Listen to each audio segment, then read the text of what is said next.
and Crancrodo. My name the other regions. And pay a free bear, maybe side the free bear 3:30. Corner and soon say on me bet chiam and ye potem off winina. Only you go so chiam na enye jumaketwa. Because ye chiam because en cried in so toa and say other regions no. En crying so toa and what's some cano entirely different. Enti ye danyamia say afraid na be fifia. Just be careful. Juma demand says okay, but be very careful. If you say enye dan momo ayi omode ye krai de gina so ba we de ba no bra ya bre wo kwan mansa na ye de abedu no ti dan momo de nde onyame nhire omo so omotimi afam e de because ekwan no ba bi ayiri ana nya afre na abache se o car so na car so nti ko ye gaga nsu ota na ko ye gaga bi wona ayi wasi nchen boko na ama others na ba mesre mo afre na mo be fifie ne don't underestimate it nsu ota o honko ade a from Achimota, Mr. Tifri, Agboba to Hacho to Gempa to I can't say Newtown to almost all Jolu, Bebia, Mafifa Benina, and Koi, a coin munina ifi, and so as I yabigu coin. And he said, Ocean, so they be that dwebi and I dwebi, the ma is you turn out Ukaka on Kaya, I don't know. It dwebi, that dwebi, Buna, Pana, I said, George is you know, Mr. Driver for so almost money say money and I'm a wiper entimi nya adwuma enko ha honkora ko kakra bi bo se atia fa so ama ti be hu se cars do na park mo so hazard no esisu no problem untimi nko e bia wani nye e bia menye wani na nye uhuna de yi e bia o wiper no so ho asem no aya kana air conditioning ti bia ko ruru kosura emu nyina be se ontimi sremo wa untimi no Bomodi na jina kwa nchen boko na ye kasa isu no to nyina na nyomai onyame nyomai so titi fam enye easy na afi ye se mepe insuru de bi achiro se o de nya de otu mu na ko we de obekọ do boko tu de de anti misrem insuru bibia ya na ebo Gaba Boba could be. It's be said, then easy. 2nd of September, yeah, that trading upon Yankopon say continuously. We have to be grateful if we saw no the diabetes and pempen. So in Tenakwe Yawa Day, make out say free sabe copy said non konobo. Yinaya Cabo may I said ye Gina Sarah or Parry in Taban Cassiano. I honor the Huni power ha. I know it said you know movement and the way you feel him. Oh, sorry. Hey, Pierre, and no, some children or sit in Cranshoe no is the best. Kumasi no Mudiago. Sarah was our shoes no. Talent. Yeah, the talent show. Or sit in Crandiano. Na Pierre no ba no ka baba akubiasem no or say wo ba ne tu egu na chi no. Wa mediagro. Adwuma wo ko ya wo ko ya no de okwohwe no. Na me kra ma no ham dodo nya no kra na ngesa mpesa me kana no pay. Ama he nya me shawate. Me da se pa to bia ka cha ma he se me se nya me sha na me do no pa ni nyina na se. Ma bobo ya ketwe na hwehie ye se sa homachi me be ya. No ma he ama mo se. Tiko yi wa ho enye easy onyame sha me de mu pedawate na juma me de se ye ba onyame anim ni so to na say eh me to be fancy ma ha nyame kwa me du ayi ntem ho ba bi no ka me ya san who say tata ho no pa telecom school na wo ho no ntem ho kakra ba eti oma he me do no do sa na no ka se diamond cement for me ti ha diamond yi yeah. No, my here some mama who said Tiko. No. Are you very serious? Abaya, Meda baby, I will be a media first, so you more better. Hey, yeah. Mamma, dear, more pejaka crack. Don't be found more Juman some Ghana. Easy. But ye can't say no, my hair, and none answer. A Monday, yeah. Me the psychologist bidding Komoha. Na asamo kind say.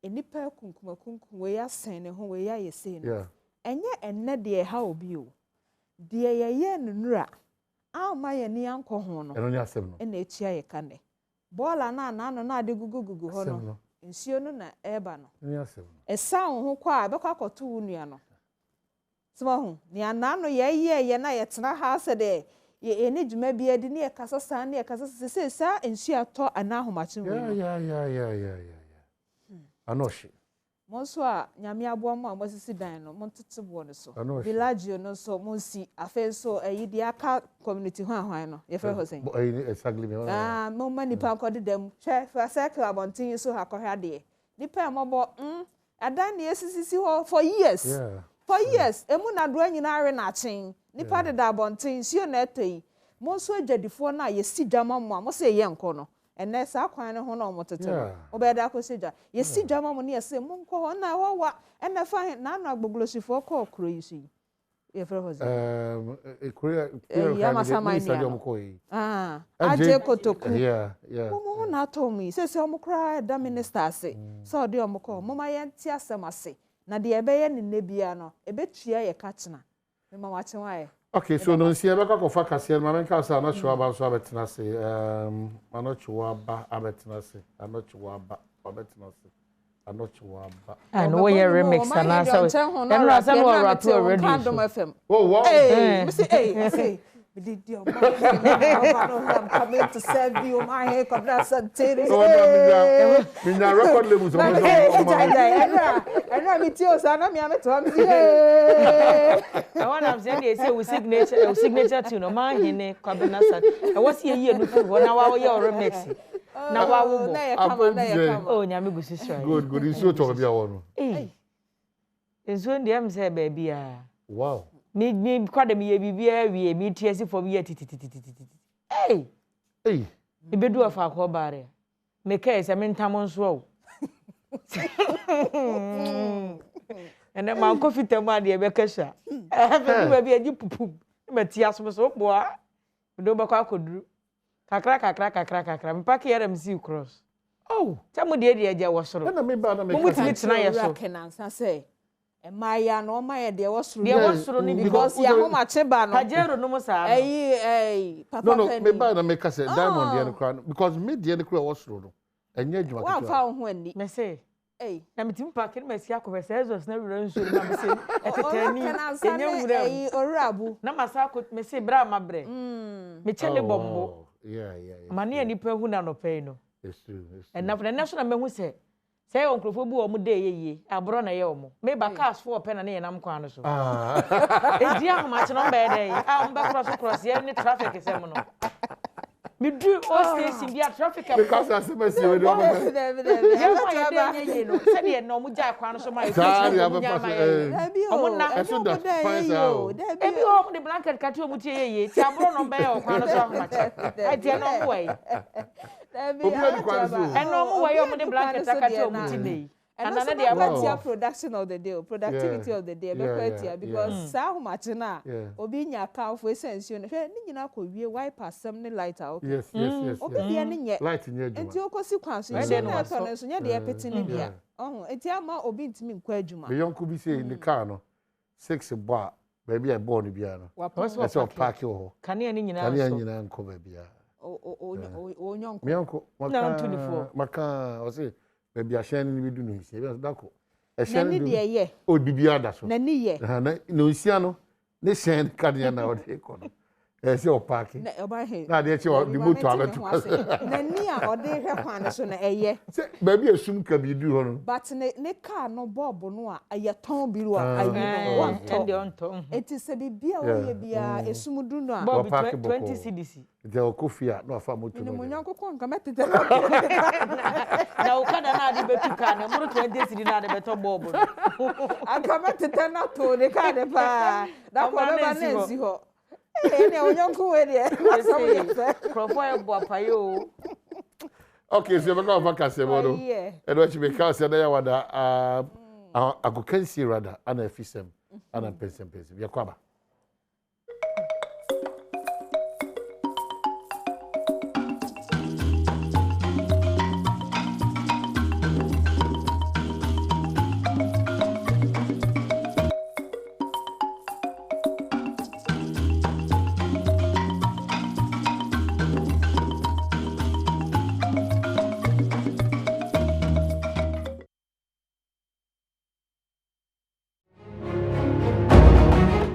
abusia me mo ache na mo akwa na mensa na ase so hwe bedwam so kase bon sam ne de edo so pam de nyina esomo ne nsam no de obetie bi ene se quarry operators wo mo ade adehwede eto Ghana ba nim so wosrada ekwan bia mpanimfo befa so obetimi aboa wo mo no won hye na wo mo sanso na yebekọ go so a na kyese de mpanimfo ade eba ene se so okọ bia ye hwe apomode ho nsam so mo si moja no enya de ese bi wo ho ntise nkwanhia bi tu obi sisie no de ni beduru a anhwe yi obenya moja ma no ho nsam no ebeye den papa sanso ana mpanimfo so wonom ehwe eya apomode ho nsam so wonom ekasa na wo kyese wo hwe se de covid-19 mpane de to so mienu na yi ni ti omanfo bia yi wani na ha adwe papa hofro bi nim ka we no ho na mde so mo se bedwam so kase ba wo hia me ya frɛ me anno che wa ba agye se wa fe yenye nsam ne mu entremu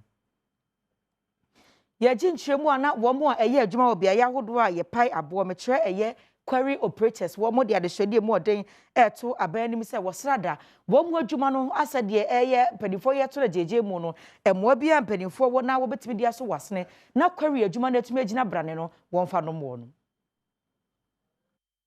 abira hosiam no se emia bebre wo ho a enya Ashanti region ko a Ghana fa na nyina amanfo atoto na yesi adan na emwa ema adwuma no enye yie ekwa entensre ukwa buo krom ukwa buo ho ukwa nsawam ukwa piabo ukwa mia bebre emprofo asisi adan yensu nyina nim se abo no yebubu ade dynamite ebubu ansana yetimi aye nketenkete ansana yayam na se ebasa na kyese wo mutimi nya dwuma no ema adwuma no nye yie ebi se ubu abo no a ebakokopae akogu obi so edanso ana bibi etesa na emma adwuma no entimi mfa ne ntom pepe mfra yesra aban esompem yesra no wonfa na ni hwe kware adwuma yi na se de ene institutions ya yetete seminars commission mines inspectorate UPA kura wo so wo hwe se de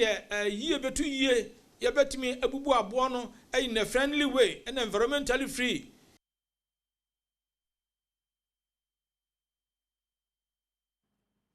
Yanko ensemfu from ane ekopie mu ewo go so na mensre no ayare sabia ne fa ye nipadua mu hwehwemu meche laboratory service no wo mo kasa kyerese wo bepie mu go so mensre ayare sabia moja ho nsem akwatwe party ne wo de adehwede e mo manfo bia wo twi moje yeye wo moja ye kama ne se enimani mu ya no wo matwi bi na mfa mehye blood bank ne masabia nkwanhia bi si putupuru mu anaso obi ba wo so na wi akire moje etunu no ohia moja wo benya bi e de agene nkwa Opa lab na we say thought that it call radio stations and our churches.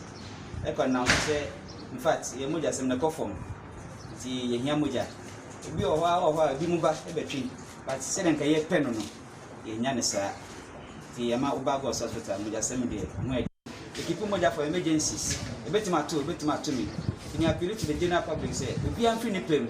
Na se nempo ntima ma ha. Ene de ye wa he. Asun twae free na code de bia betima hospital. Oba yebe hwe yeso oba na fiti na yatwe moja no yebe hwetwe mu nyina hwe so da ho ne titi ye moja do wo mu ebe sa boa wa nkasa mo hu se how bi o ba doctor ho mpani for why do be ma no na o ma hwe wa go hia dro ibe ma ndro wa be hia fiti wa na se onu ande bie mu no your all units am wetima boa wa pom din bibia ba okay ama na se obetwe moja nso a yebe ma wo card e di adanse se wa twe moja afa yen konsem fufuro emwa mpanimfo abonom ene hwe mfididwuma ho ensam so de ensam atudwa trese abanwumako ahodo wo mayi mu a wo ye mfididwuma no wo de sikabotene ba behyem na afa wo mo ani akọ ho pa wo so hwe se de Gihog distilleries wo mo asidi mfaso bre wo man no na afa bo hu ne se ho akohia se nwumako atete saa no mfaso bi aban wo no na se sika bi aban wo no de hyem wo se be mfaso bum saa ebetumi aba wo ban no futu mu. Also glass factory. About 10 times the size of this place. And do also about on board. Ya ye bibi also in so sir. Products no dey mutimi ho. Sani bo a wo hwekra wo ka se enya ha ene ye. Nti no. Nyame ncha de say Gihog employees ni adoso. Come on. 150 to 620 and it say employment is ye boa o man no. Never continue aye. Afe yenko former good year to ni mu adodode wo ensem eso. so for be the no no shensa seni mu adodode ensem so ni monyamfo George mekudu ka de ensem atudwa no wache sesei yensu ansu ahodo no se de omanfo bi pa etufo magudie wo mu se no sesei so otumi ka sensu betumi agini pa nkwa anhwa kakra bi ene betumi aye sa adwuma ne sanse ne nyina asei mekua ahodo omanfo bi di gu nsuo mu di yinam no ekum emunam ekum ensuo na hoden eti beduru mrebi na nhwe yi ansu papa ye benom wo man mu no ehon nsem be ye den pa Ajapade a Nyankopɔn de adom yɛn no saa ajapade no yɛbɛfa kwan pa so na yɛtu saa ajapade no ma na aboa Ghana na nsɛe Ghana ɛno ne mampani ani suade ho no sɛ ɛkwan papa wɔ hɔnom na sɛ yɛbɛtumi atu yɛ gold no a na sɛ mosemo ne nhyehyɛe no abade a kwa bibrem ɛnyɛ baabi yɛbɛdi kan sɛ yɛbɛtumi aba abɛtu bi Nyankopɔn ɛni yɛ hwamɔ penifoɔ agye atum sɛ ɛyɛ nago anasa small scale mining no ɛnɛ da yi a me no ɛkasa yi yɛmie anon ɛwɔ kwa bibrem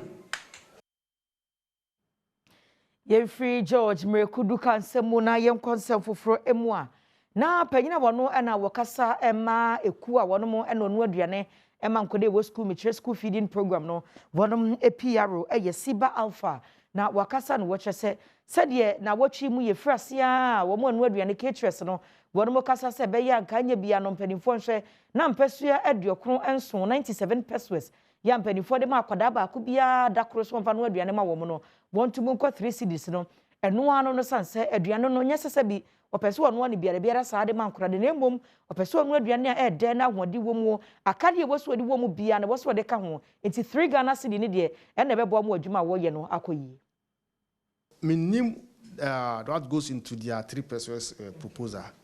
So unless shown the reasons why they are demanding for the 3 cities, no. But me, what I know is say, yeah, the proposal now come government say one share now they want increase the amount of money because if you look at the economic situation now, and since 2017 or thereabout, up to now, yeah, increment be I think it's within the right of the caterers to they ask for, but the way and manner they should do it is also another issue. But whatever it is, no, we are working assiduously to ensure, say, we get a positive response from the government on the issue of the increment. So we are assuring the caterers, say, they should continue. Enchebia schools will be next week or something like that. So we expect them to go back and then feed the children. Sansem yeso na mijina na mdi bedwam so kasia me de so ma no pay me de nyina esie wuhia me aya fra me anoche wa ba ajwa se wa bedwam so agwakansie etwa so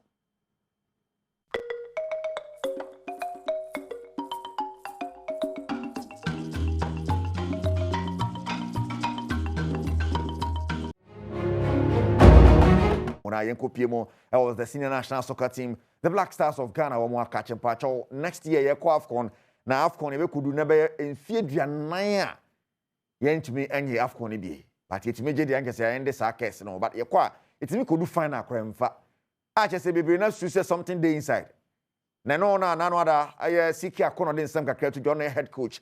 Watch them say, former players, who said, yeah, be more, a possible someone of the 18 team. Some of my Ghana nyehwe ni ade ate no honorable sports minister Ra Yusuf Mustafa Ntanaso tanso na chief president ono so de ne ho ji mo ne ex-players aye meeting shonko el Kempiskia na nyasam keto akra edwabo kese bi todwa e won krapopu ni mantem ha osoafo hwe akodie ni mabu ni so owura Yusuf Mustafa ana na die animu watonsa de free players ahodo a omabo national teams ni bi atwamu ena mo di nkomo nkonwase sei aya ntansi nanso ebre di kan kura na saa dwumadie yi atodwa obi bia kwakere na adwene wo honom na omo age AFCON ni bi e dia ma Ghana no dodo na tiase a dwumadie kese yi omo de omo ne onyam ebeta akiri Reverend Osei Kofi Wuli Kluche ene omo okeka ho maestro nankasa Abedi Peli enso ebepie mu a Tony Bafo ane nuanom amfanya akwadwero ne dwabo na ase no ena Yusuf Mustafa otoafo ahwe agudie ni mabu no so ese saa dwumadie yi enya dakro wobeto akoso atonsa de afre omo abobo yi bi pen no no mo atoato adwene se na be ya ye national team no ɛbɛfa no ntoma pafra. With much humility, I call on all of you to come on board to support us with your blessings, your prayers, your experiences, and your expertise as we embark on the World Cup qualifier campaign and also the AFCON campaign come 2022. One person or one group cannot do it for Mother Ghana. It required a collective effort of everyone, including the legends gathered here today and those of you who could not make it to this occasion.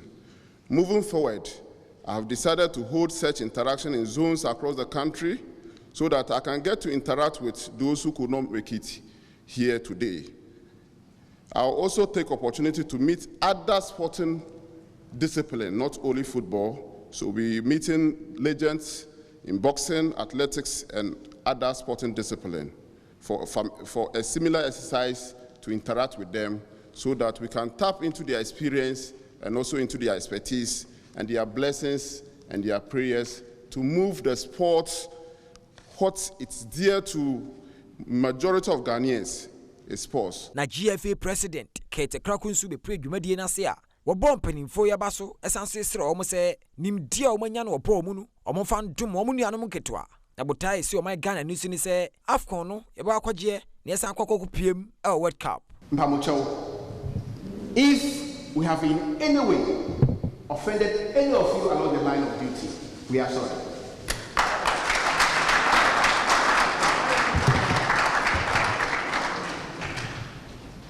If by any chance we have offended any of you,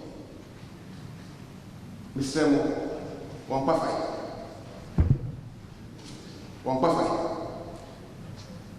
I am sure that even when I walk through that door, some of you will say, Kate, all your presence is maintaining. I'm sorry.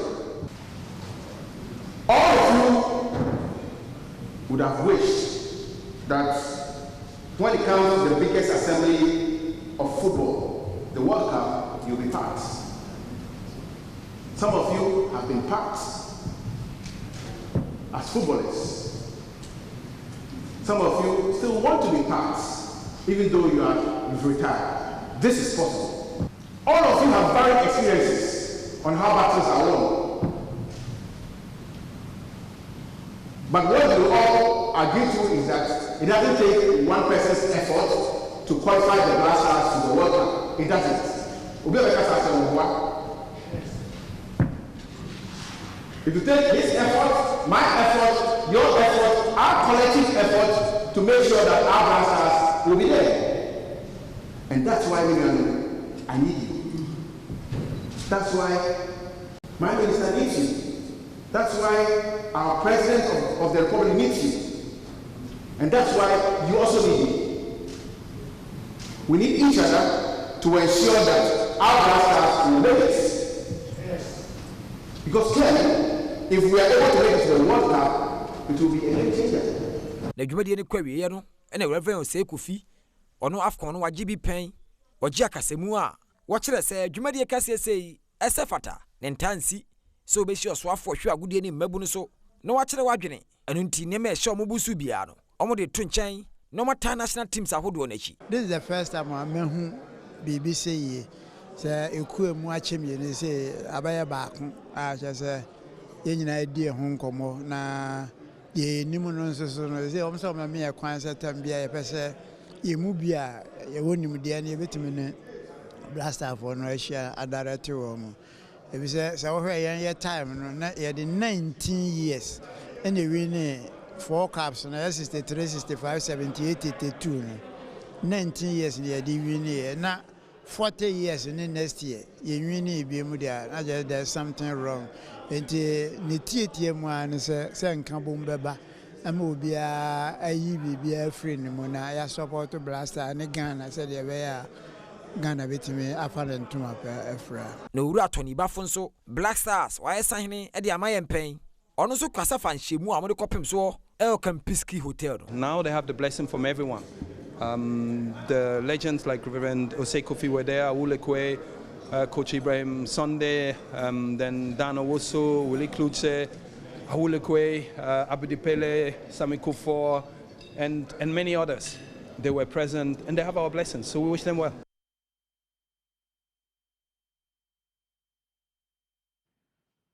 All right. And the big Tony back for him say, if you wish him well, I wish you well, you. No, Antonio Musano. Yes, the Black Stars. I'm saying, see, you'll be at the ya will be at the Muntomo de film. Touch them, Yakwaji. Here is an Siki. And so, I am selection here and Tata Susuqueti. You won't meet me the check. Now, players call up here something. Now, I had Tata the question something here in a quack. You could do work and peace keep quack, brah. And you want some but now, Yaka Black Stars and some on Pacho Dachina, 7 p.m. Ethiopia. Abe PM dada Ghana ye chema she Cape Coast ayo mamumu omo ni kura na nyam 2 goals ai homo bedi na ye live commentary ebe ba Adom FM ne Asempa FM social no staff mame coach Ibrahim Tanko futu shronko e masiki akono ne mrante no coach no ne technical team enim de die ni so na playing against Ethiopia, South Africa and Zimbabwe easy senior ebimono because Ethiopia winning our more friendly match against Uganda just last week. Tino, they are coming here with confidence to players, but I'm sure that game the right approach to this game. They here say and then coach and so Juma was say time that he said at the end of the day in a qualification and in a priority until me sure say at the end of the and on Tanko Ibrahim was former coach at the Black Stars of Ghana and I am concerned from maybe more club football to say BBC on crying House of Folk for and I'm the what password and as they say there CAF Champions League and just the 9th. One money comes out for the Pimsoa. And yes, I'm will be my Guinea. Now, sign and share city. Coach, some of what do coach Penny Padma, has to focus in some crabba. So, Gidi, South Africa, Mokonagro, and Omokodi. Now, what tray, Bissimuno? House of Folk, any Guinea Bobo quantity, de club cancer, and a de boss war, we CAF Champions League, a day when you more, a decan cry. Now, House of Folk, it was so more proper, home. Senebaya kensi kesi ombeti omo huanim na obi bia bro aje omo so o my Ghana mu na nwa yankofa kensi omo de pemso na omo dinkunimu a emrante ani age e wo camp na wei ene coach ande de Samuel Boadu se Africa kuntu kesi no ya de na ni age hu pa ehum se na ono ne players ahododo na omo ko obi da na so mba ye de omo betumi bia na botaya abobo kondesi omo ni so no abamu ene o my Ghana ya franka no akonkonkon. The House Agile League, the FA Cup. Expectation now, in the football, dynamic. Anything can happen, right? But me as a young coach, I'm motivation at the mommy, and then some of the technical team, young go beyond into key part of. Let me say, I work, and then the players as well. I work on Kwani will be our team and experience with the Africa. To also you need to think be motivated and colana. With the young one, Babia, a bit me, a con and coding, yes, a bit me, a pija gun and dino, a dear cost, yes, yet to me, a could do. Issue now then some side to Ghana. Now, Branch friend Emmanuel need to tell cool where power lifter, what it then there, Titisika $5,000. I bet home and one some the competition, Tokyo, I could hear mommy because I was able to register lift. We share strong countries now. More my class now. Ebimu and to me and register lift back ukra. Oman lift back home. And me now met me I register one lift. Although my second and my third lift was ruled out, but I was able to have the first lift and it has placed my name and Team Ghana in 2020 Paralympic powerlifting competition. And say, I think I've done so much well, and I'm proud of myself. Yeah. Emmanuel, ni tetoku na obi achano $5,000 say okoya timi ko peja baako. Wa anya ide bat o peja baako ne ade ade a ti won fa 5,000 won fa 60 no next time. Watimi akwachi omo na nimu yie ne ade ade ti. Anu sane nsam no so esi etie. Enyina so na ye fansie na matches ahodo ekoso no ne Africa ne obi man so nyina no ye bebo aba no na ya san ade abro na nwumere san gire munti ka hye no sa afama me yes oneexpert.com ori esi akonkon no pere de nsam no ade ebrewo san so na chief special so ka ho a anya easy kra na bibia ekoso bia na ese joma no cho na hye ne kama pa me de ebrewo yes no pay doctor Bokete Bote. Yes. Oh, yeah, heavy pa. Oh, yeah, heavy pa. Happy Man Beverages. SEO no. Charger Limited. So yeah, oh, yeah, tough on a pension to talk. A Google. Basa +1 a month for Jetum. Yes, me, I'm who say a heavy power +1 is in town. Kedwara Kasanye, Eric Asie du Bois D. Ebetwaso. Ashafo nyina me mama chen ne pre no so Badwam dwumadie no na oguso a wo hwe no wo Adom TV so esanso ye live e wo Facebook ene Instagram anopai ena ye de enti se wo twe mu kakra na watena se kakra obo ho akwadwuma kakra na ne nyina mu asanya daje ne bi de hwe Adom TV a me da se wate nyame nhira opa so aye ne sa afei de du so Badwam dwumadie so no ene se ye ba be di enkomo na ene ye enkomo aye di no efa pomode ho ye hwe sickle cell anasa de oma for tie kind of say SS we SS wate we were say secondary school said there but sickle cell ho asem na me ne Dr. George Donko eba bedi ho nkomo ebusia bie wani no TV ni yie na bie wasum ne tie nsem ne so yie ento se be kwa wie ye no be hu se se na no me fomo ye se ye sei na ye mi sei se mi ye sei ya de aba no metimi asia no kwan ye wa kwanya se ebedi saa enkomo yi enwuma koya daroma anopa bia na wutwati kakra opese munye doko kakra ohia sunny gold brown sugar fa bigum mo so amunyum amudie no mode asikyire na eye no mo hia sunny gold brown sugar mo a aya mokota asikyire fita no a na mo ahye no a na yetum ansa na ye brown a mode aye de mode beye na mode akwadwa so ne atadi munyai sunny gold brown sugar ho samati asie eno enebeboa fra 10244 636 322 and that's 0577 684 103 wonsa ebetumi akabi ya tete so promo nso nie Franco Trading Enterprise for na semen kancho say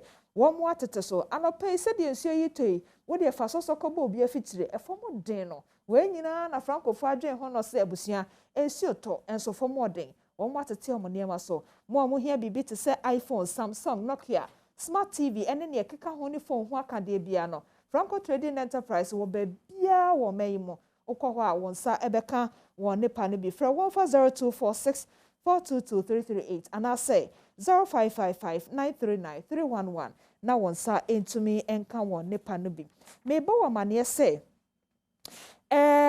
say no Jori Farm Butchery for semen kancho say ehia kokọ tere bi akokọ mono no Ghana de no nya bi abere wonim ho adwuma ateseme ye ma wa wontimi nku ne obetumi aya nso obetutu otutu ho wie nso afi aka nidwa eno nso kra wonim wa hwe yi abonwuma yi wakodwa kra manam yi nyina say Jori Farm say won beye ni nyina de ama owie na se wontumi magi a wa aboboa na no won mo e de atoa wo won number no e 0208 121 199 wonsa ebetumi akabi afei enso yaksen heba mesha se honam ye oya afabinom asem tietietia na nkoye miemia ma twetwemi bi obi ankobubu no mpemu afa ma 0244723541 eno ene yaksen for numbers no yete ha kokomlemle fan of street ye kasa ye wo hu ye wo TV so ba bia no technology sa technology ena kompu Ghana se men kancho se oba ma so ye wo memu ba bia also do ho bagim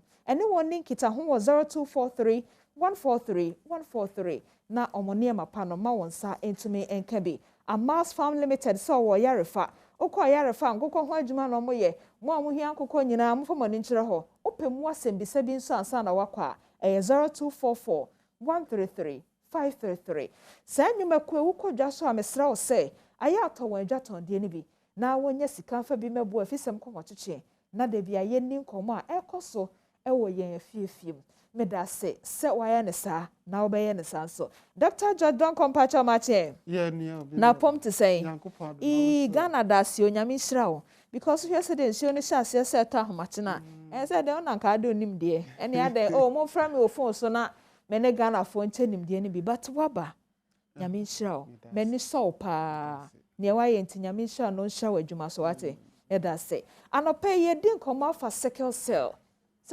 de memete hey mate binum so ha yetene won yensa won so se we sickle cell but na de ban se hyase se ye de wo se ye de nyam se ye nya esai ana de ade a okay yo I have for me cho bibia de Badwam TV So okay, enti doctor Etra say o message na wo de beba no e fa sickle cell no ho no se wo hwe eye ye TV no so a wo be hu se WhatsApp message no number no eda so WhatsApp number na wo de wasembisa ne be fa so beba no eda o screen no so mesre ofa number no na wasembisa bia fa SS ho nkoma a ye ba bedi ya na o de amane doctor ebrepam no so sa kwanya be mu a ye be mu afre doctor but enya ma no sa ne de fa WhatsApp line no nefa wasem no efa no ho doctor me so fa cha me se mi twa so why mpacho ye nhase nti se kasa sickle cell ye nipedua no enkwamo e from cells anase ye moja no sade etie no esese ye nkruwa enipa moja e woni mu enipa moja e we mu no esese ye nkruwa esese ye nkruwa na saa nkruwa no what sickle cell for ne de enye nkruwa na emom no eye efa me ntiase o se o kan nkruwa me ye obai ade a me hu se moja ye nkruwa ye to de bia bu nsa na ba ko bi didam se mrebo eno ne enkotoa yes enye nkruwa enye round is clots but the when na ye kurukura na ye kurukura te se den okay eno no se moja ne gu ho a wo ntumi fa wani kosua ne ehu na emo wo de ba laboratory na wo de hye afidie mu na ye hwe wa afidie no mu a be say moja no eda hot se de abosome aye round no na eda hosa it's even to say eda hot se de ya awode eda ho no aponchen wa na de bi na eda ho round bi no entisanso na emom no akoye te say me fan say 20 pesos coin and I say 1 cedi coin okay round no sa round shape no eno na ye moja no etie I see na with sickle cell patients no moja no instead of saying kebe round sa no na aye half to say dia akwadu akwano anasa bosumi a epie fufuro etie no okay there ya ayi nkramofo no de hwe we no na ye fa bi na da so sa no meeting komo na se eno na ye red blood cells no ebeye sa ye fresh sa afo no sickle cell na ansa na sa ade no ebeba no ejina opapa ene omame so okay ye wo bibia ye frɛ no blood genotype group okay inti eno no te say me ye anase ye from blood sickling me ye blood group AS sickling me de ne AS ena wo me ho ka fa anasa me yere a me be wa no won so wo de ye AS the AS for me no ye hyiemu a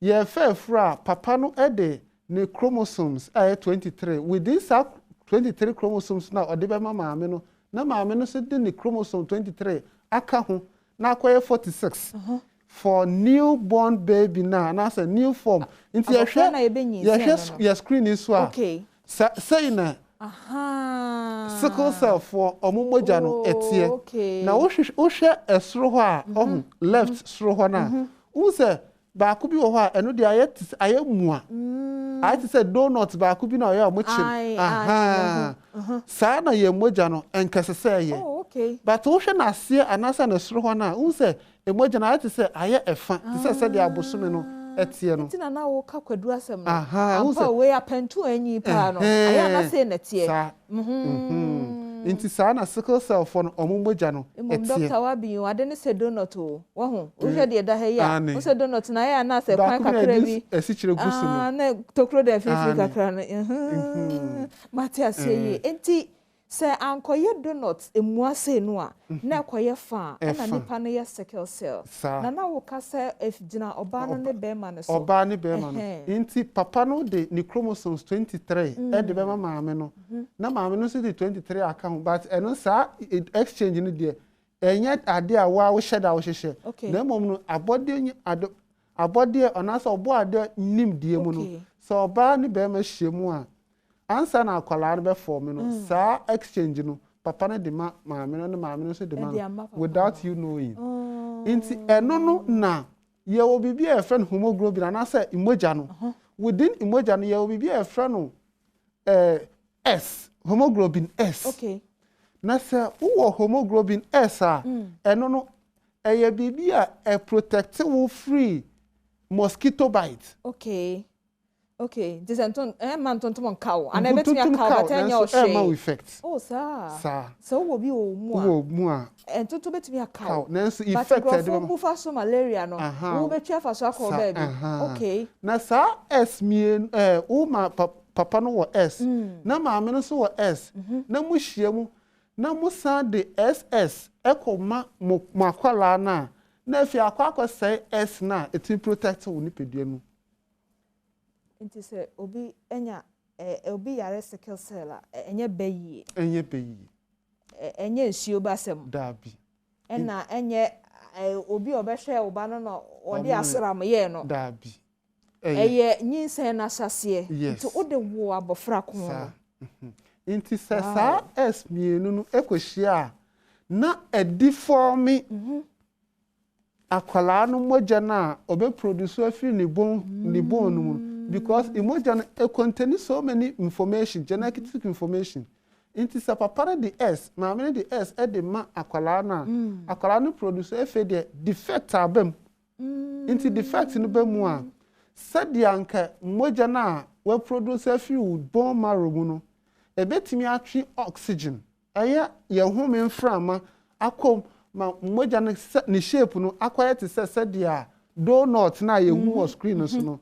Etia no afei de entime ntwe oxygen enko emoja no mu na ema no nya round shape anase kukuwa nti eba ne saa na emoja na akwa saa half anase circled shape.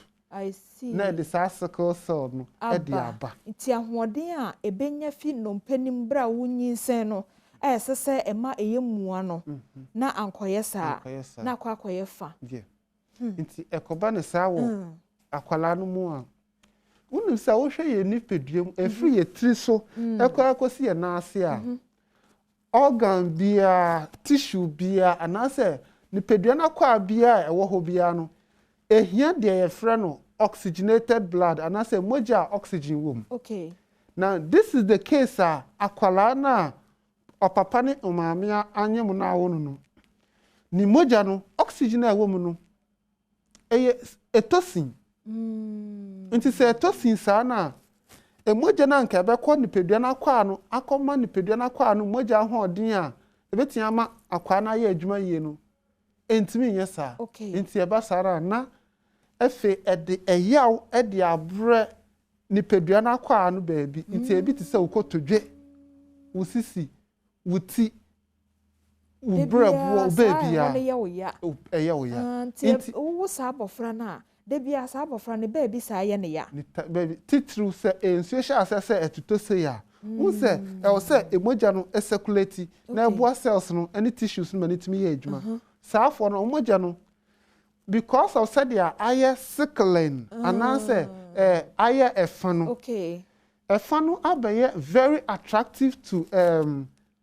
to become sticky ananse ebeye mima tintan inti the aye sickle ba kun ebeye tintan another one aye sickle no spare tintan inti tintan me ni hwemu a na akabom na inti ekodru ye ntin no afa baby a na ama eho no esi nti na moja ntimi flow ntimi nkobio nti se moja ne ntimi nkwa no na ya ono e sha sese edeba na de ehu no yi board isu no ye de ya eno ana moja no nti moja da under the microscope no moja no say na tie na sickle cell form so dia no say na tie but asemi me gide se enkoma no eto asum prekopa because ade bia ye mua no se ekoye fa o de ye de ese o de ya enye yi nti esese ye mua na ntumi anye mua na akwakoye fa nti ye den ya bibi beto chema ye fa ne se ye di nkomo yi obi tie yen a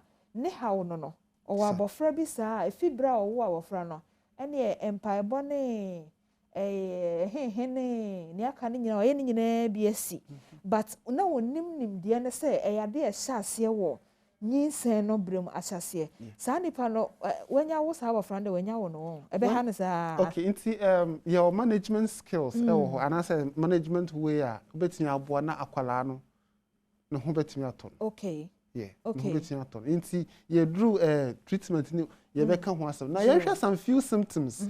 And as ensenkyerene a ebetia ma nipa no ye hu se sa or how na ebi on ho. Okay. Etoda saafo no omuta complaining lot of joint pains. Joint pains say de bia na poso ye ne ya. Insuo ta na de bia na poso ye ne.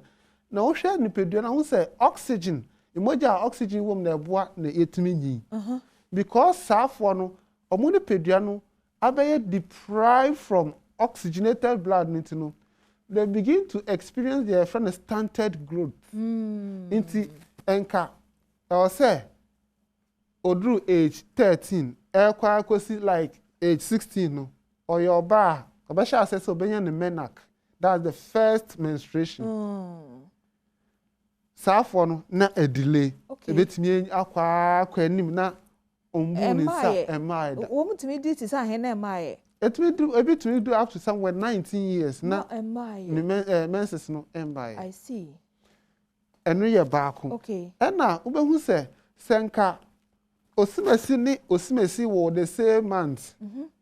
Now, so shall wait, Nebana, who say, oh, ye come. Now, so I don't want to be annoyed about my. Oh, it's also a sign, say. They should check their friend sickle cell. They say if you are I say if you and now I feel so because you need it is so smart say a sense said there's a defect when the Nipediana will make an attempt to repair the defect. So wow Nipediano here be we then so a ebe try say eno ankasa be compensating ho. Wow. Inti ba ko ne say ye obibi wo ye funu no nchemu a ye fra no spleen. Inti sa spleen no eno no destroy all the defect cells e we mu. Cell bia na say ye moja bia ahodi e wo mu no sinta be mu no eno no ye spleen no destroy no. And now so your bread no every 3 months bia no. Every 3 months your liver convert your moja way mu na eya no their friend no buy ana bonyuma. Eh sir. Obia eno de obia. Bosomiensa bia. Bosomiensa every 93 days to 120 days. We liver edane moja wo mu na aya no bonyuma. Na say in the case of sickle cell patients no because emoja no entimi nya enough oxygen wo munti no ye nipadua no hu ni say e toxic and as e defective enti brebo no edane emoja no eya no bonyuma ententem chain en kase say abosomiensa na eye no enti efa ne say obi a onye SS no ana onye sickle cell na de no abosomiensa ntem bia moja ne be bonyuma no omo de na bia cha na abosomi bia moja ne dane bonyuma wo. Yes, it's approximately 28 days to that 90 days. Inti eba ne sa na the quantity of bonyuma as I say e wo ne pedua mu no ebe do so chain. Yes. Inti ba mu se sa afo no omani so no aye jaundice. No, they be omani so yellow. Omani so na yellow. Now, anytime I who say obi ani so aye yellow no, it's a sign say nipa no wa either say gallbladder problem and that's a liver problem. Oh, okay. Inti sa afo no they most often have issue with liver and that's a gallbladder. Sickle cell for. I see. Na dia wo kan no empempi no safo na ya ye hu wo no. Omunyi fam no de na wo kan no. Eno ma ye hu wo ntam. Se nipa we de o te sei. Ena omoni so no so a wo kan no. Eno so wo ho yetimi ho ntam. But ebinom so wo ha omoye SS no bia. Enso wo mo wo honam. Aba anase bia na ni so medasa but na oye bia. Eno so wo ho sa. Yeah, wo ho sa. You see your moja no when it becomes defective say entimi entry oxygen enkomu a titru efre nuane ayedi. You see the body needs some of this nuane no na etimi aboa na nipadua na tia function ye. So obi so obi betia wo yare bi and the power for so what the same yare no but one person no the yare no you will see symptoms much symptoms compared to other because the eating habit other lifestyle no obanagi ni ye but the other no the eating habit and lifestyle no enye ni ye into eating habit and then other form of obi o na ye your body does not repair is a well udidi anadwo de na be is too heavy etimi affect said dia woni pedua no efa oxygen free with lungs e dey call cells no mu na and that other enti safo na wo hia na wo honam na ne so nye yellow but na ne moja no wo ye SS ne bia no is because omunim enti omo ye ho ahwe yie edidi yie anase ne pedua ndem fa ho no that is it omunim omo ye ho ahwe yie na efe die nyoma e se ebo ne pedua me ne pedua no function yie no okay are in place yo enti die wonimu no ena wone nam paebo ase ena ayi ne nana na wanyi wo fie ho no ne be yiye ne basa because onye mukro ne koe nti ne nana na aye ne sa well so tifie na wo mu ade a enye but eno so ne SS no eni twaka bia eye moja mu ade eye oba ne be man hia mu ade yankomo aye di no wo efisem so anopai no ene se yesia sickle cell eho enkomodie na Dr. Mayati asese eyade e hyase wo oba ne be ma enhia mu nti bra nyinsen ne koso no se wo oba no wonnimu a be ma no so nimu a ena etumi ekobasa o message no de wodi aba no mama nkenkan efa emma na fe yenko doctor ho na yenhu de ye beye ye ho okay enti make I want some no be ediama no we say good morning doctor, I have lost my sense of smell after having severe cold from the north recently. Please, what is it? No. There been patcho ye nisa and common way. Enti we no ho asem no de say Dr. Boao na se oyi normal wa na che say no de ebeto mu keke. But enye no ho komo na ye di anopen komo aye di no eye sickle cell and ho asem we so say OPK go so or say good morning Diamond Pacho Mejo. So we thank the doctor for educating us on sickle cell. I want to ask the doctor, what can we do to prevent sickle cell diseases? And Pacho, Doctor Edeya no the amount, but for the meantime, the doctor just say eye obane bememu and nanti doctor mami nyina we so kra na mimi sa o say say no wone wo bi kwatwempena se mpena twe de wontimi nhyada mmo a ho say mebe won so timi nyomwo enti ese otimi ho say se me mpena wo SS ne bia na ne na se ba ware kra de ese otimi ehyem kena na wo hu me afanu ni nyina motimi ho na o kire bi ma kwankwa wo awo a eno so de or how for beba sanity. Yes, precisely. That is the first prevention method. Say, ube or partner no say either say or your SS. Now also your SS there, you are most likely say mobile sickle cell patient. And now say or be or honso or your SC. Once a sickle cell now we have about 4 to 6 types. You have SS. You have SC. Okay. And you have SB plus. SB plus. SB negative. Okay. Okay. So all these forms, no, say, mushie na mu ina mu carry the same genetic trait na. Mo akwala mo be wono no. Ono so betimi anya sa sickle cell no bi. Into the best prevention is say you will know your partner's blood sickling. Into mbia o ye AA. Now she obi o ye ASD a mo akwala no there is nowhere obi benya sickle cell. But also so be a day. AA. Anna for France AS.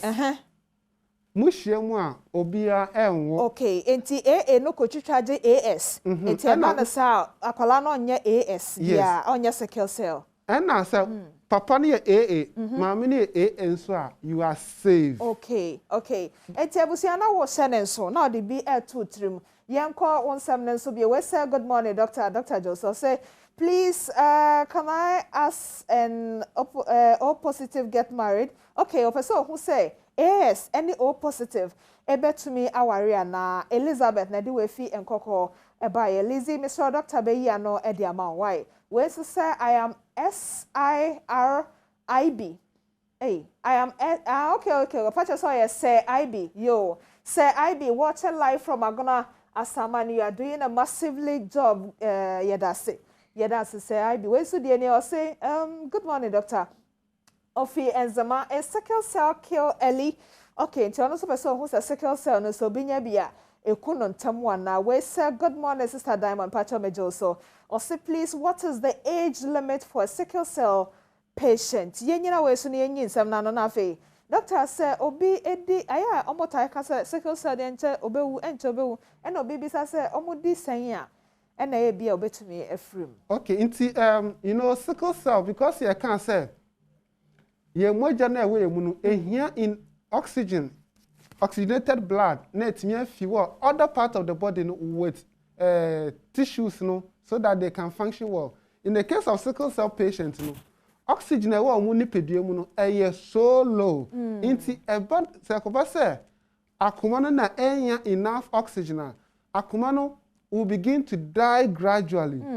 Into when we say okwa clinical setting and I say okwa lab na and okwa hospital na check it omo sickle cell na de bia na akoma no e wo sura de friend tachycardia na akoma de bia born tem and akoma no born tem without pumping blood you can get heart attack and also stroke. Into sickle cell for no ebi without proper management and treatment they tend to die early. But me who ye treat obia is as old as 67 years and she's still alive. Eso come to me nyi sa yes, I most see. often. Etini nyina ye ubehu na kwan ene de odebefa so nti wa obi sa asase me send da so no ewo ho why ena obi nso bi sa lazy de fin kokko no obi sa se ono eye AS obetimi ni O positive etumi aware ana. Okay, so AS no eye blood sickling. Okay. Ena O positive no see blood genotype group. They are not the same. They are not the same. And O positive no a different form of identification of the blood. Into you can't determine with AS ni O positive no unless they are O positive no ono so konkoye lab by a friend of blood circling. Into say okoye blood circling now then you can know say omie ni betia ware ana say otherwise there you can't use this to determine so betia ware. Ene lazy nkoko awode wasemi ba ye say odo ne wo ho na bia mokoye lab yi ba na say a pascal e ho ne agric no but all the same no say otimi ho na oye ahweye ade ha bebro de bia de osi anontem na wetwam ekọ baby yemfa we so de mpacho no bi so bisa se AC enso betumi ne AC aware na moja no ayi blood cells na AC wo mo doctor SC on the otro AC and opache SC maybe MBI SC AC bi anim blood group no AC bi anim nyesa anti say SC dia no na wo ho na mpacho SC ne yemfa ne se sa na wo pachra wo mutimi ware amu ware a wo mai na ba sickle cell for SC for me no okay ntimi gidi se wanya wasembisa no ano ye enti yemfansia na ekofoforo so say hi doctor, good morning. I have sickle cell but I lose blood fluently. Please, how can I stop it? Oh, we mimi no different kokoba mimi Dr. Beya no dia mawate. When she said good morning doc, my doctor is SC. She don't normally fall sick but her eyes are always yellowish. How can I help her? Return him and I do a thing kokoba and koko for me mama che my idea no paper enti and also no yeah try would you okay ma doctor yi no MIA they will say oh yeah sickle cell but they be olusu moja pa no okay it ya share moja na moja dey keep moja no moja has a time where say clotting you will be o my friend platelets so platelets no be weaker moja no be so vulnerable to losing and I say oozing out say mbia bibi twawa inti ye nua na osi olusu blood no omo wodin call ayasabia omo ya certain blood test mbia blood clotting factor ye hwe say time na etimi do clotting no otherwise it could be say problem no every liver no the liver supposed to produce something called coagulant and na bo na moja no etimi clotting but say entimi produce sa coagulant na say time say we are mensa moja be bebetie too. Other than that no there are other conditions to say fibroid betia ma banso adesha zip out moja be brain and sometimes ovarian cyst and also betia cause so oba no ma wetimi obeye or menstruation in between menses. So there are a lot of factors that can contribute apart from sickle cell. Eti mini na ode sa wasembisa ne bae no me na ode anka me frɛ doctor because doctor we na bie wani ama wasembisa no watumi ayi ano ba konso na okasa ne bae SC or say SS, but they be an yellowish and so time yare. Pacha no so what's them to say. Okay, so the yellowish eye no yare. Okay. Sign say yare fufro, but I been expect to say the Kwalamaka say, oh, me joint, me joint. They are friend crisis no ebe okay, but the yellowish of the eye no is a sign of liver disease or gallbladder problem. Inti amamade so doctor onko hu no. Other than that, of right, much then said they are on here. And with this one, lab test on the liver will determine, say, either they are bilirubin. You see, bilirubin will be high, and then they are yellowish in the eye. No? Yeah, that's it. Yeah, far away, and so in chat, we say, can sickle give birth? Okay, I know you're saying, can their babies be healthy? Oh, what's saying, beside me, and I'm more day. Dr. Wahobe, I know them. My wife said, good morning. Please can all your children be SS? Deborah and Edu Efia Tonso Ebaye. We so dear say hello, good morning, good morning. We say, please, my boyfriend is AS and my sickle cell is AA. Please, can we marry? I'm Beatrice from Accra. Beatrice, yeah, that's it. Yeah, fa wenka hona fe Dr. Enyi and Semno ano enfa emaye. Well, doctor. Okay, good morning, Diamond Pachomejo. So, Ima from Achema Safo. Please, I want to ask that what are the symptoms of sickle cell diseases?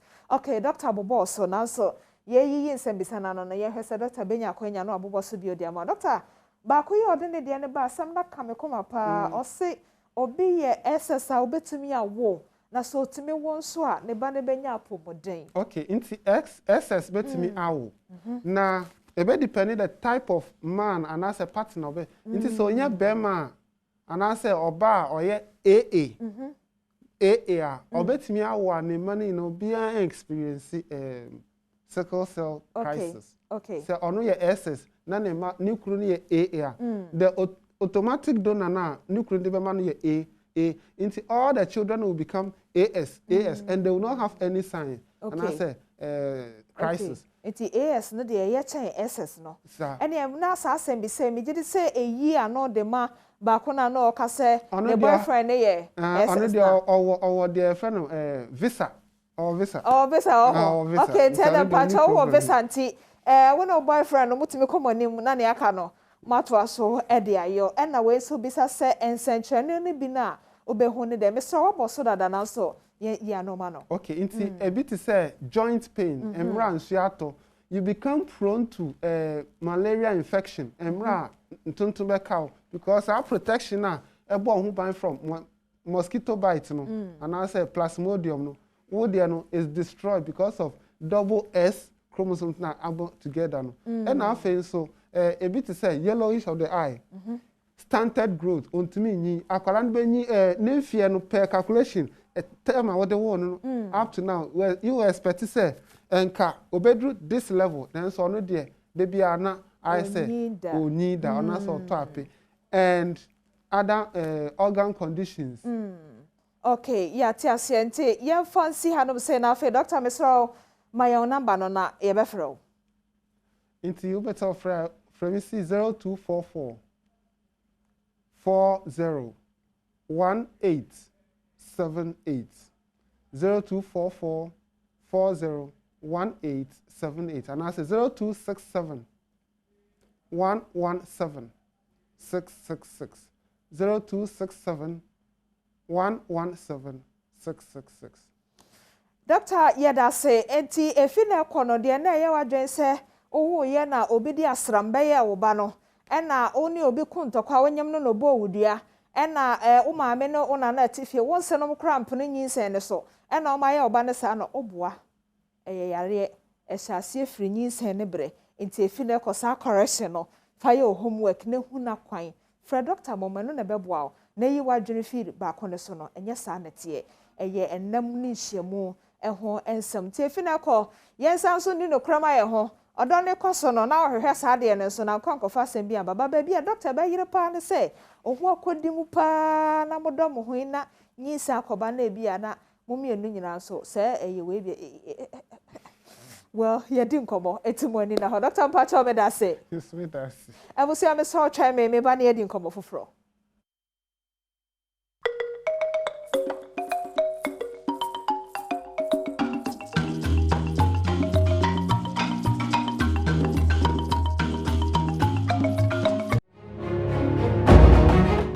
na nyamencha de cervical 20 so eba ne bre in fact eba ne bre mpa o last year bra vical 20 ba now her sabe se sister se brother corona obi kura hu na de ban yi wono so ba a ametwitwa anye a in fact anka be yrepa enti nyamencha joy industries for na nyamencha danyo ene owo ahen so mo so de omo hu ji mu ebo apro ma wo hu se bibi sa abadwa so a ebebo ampam to mama che tamo yejo so what to say ebo ade ada me fe pa me hu bia na maka valentine adro kala valentine so hu odro na atmosphere ye de ba no ntene kura wo hwe afade no kura e valentine sa na mama mane na mfa me hu nyim well abusia joy herbal center for edro ba ko de abadwa so a ene vical 20 na me ne owo ahen ne Peter Daniel ye ba be di ehun komo na de bia me ka wo say senye ba ku bi no mu di kan de ba dwa so a de fefefe motom na ne mo ya wo joy ointment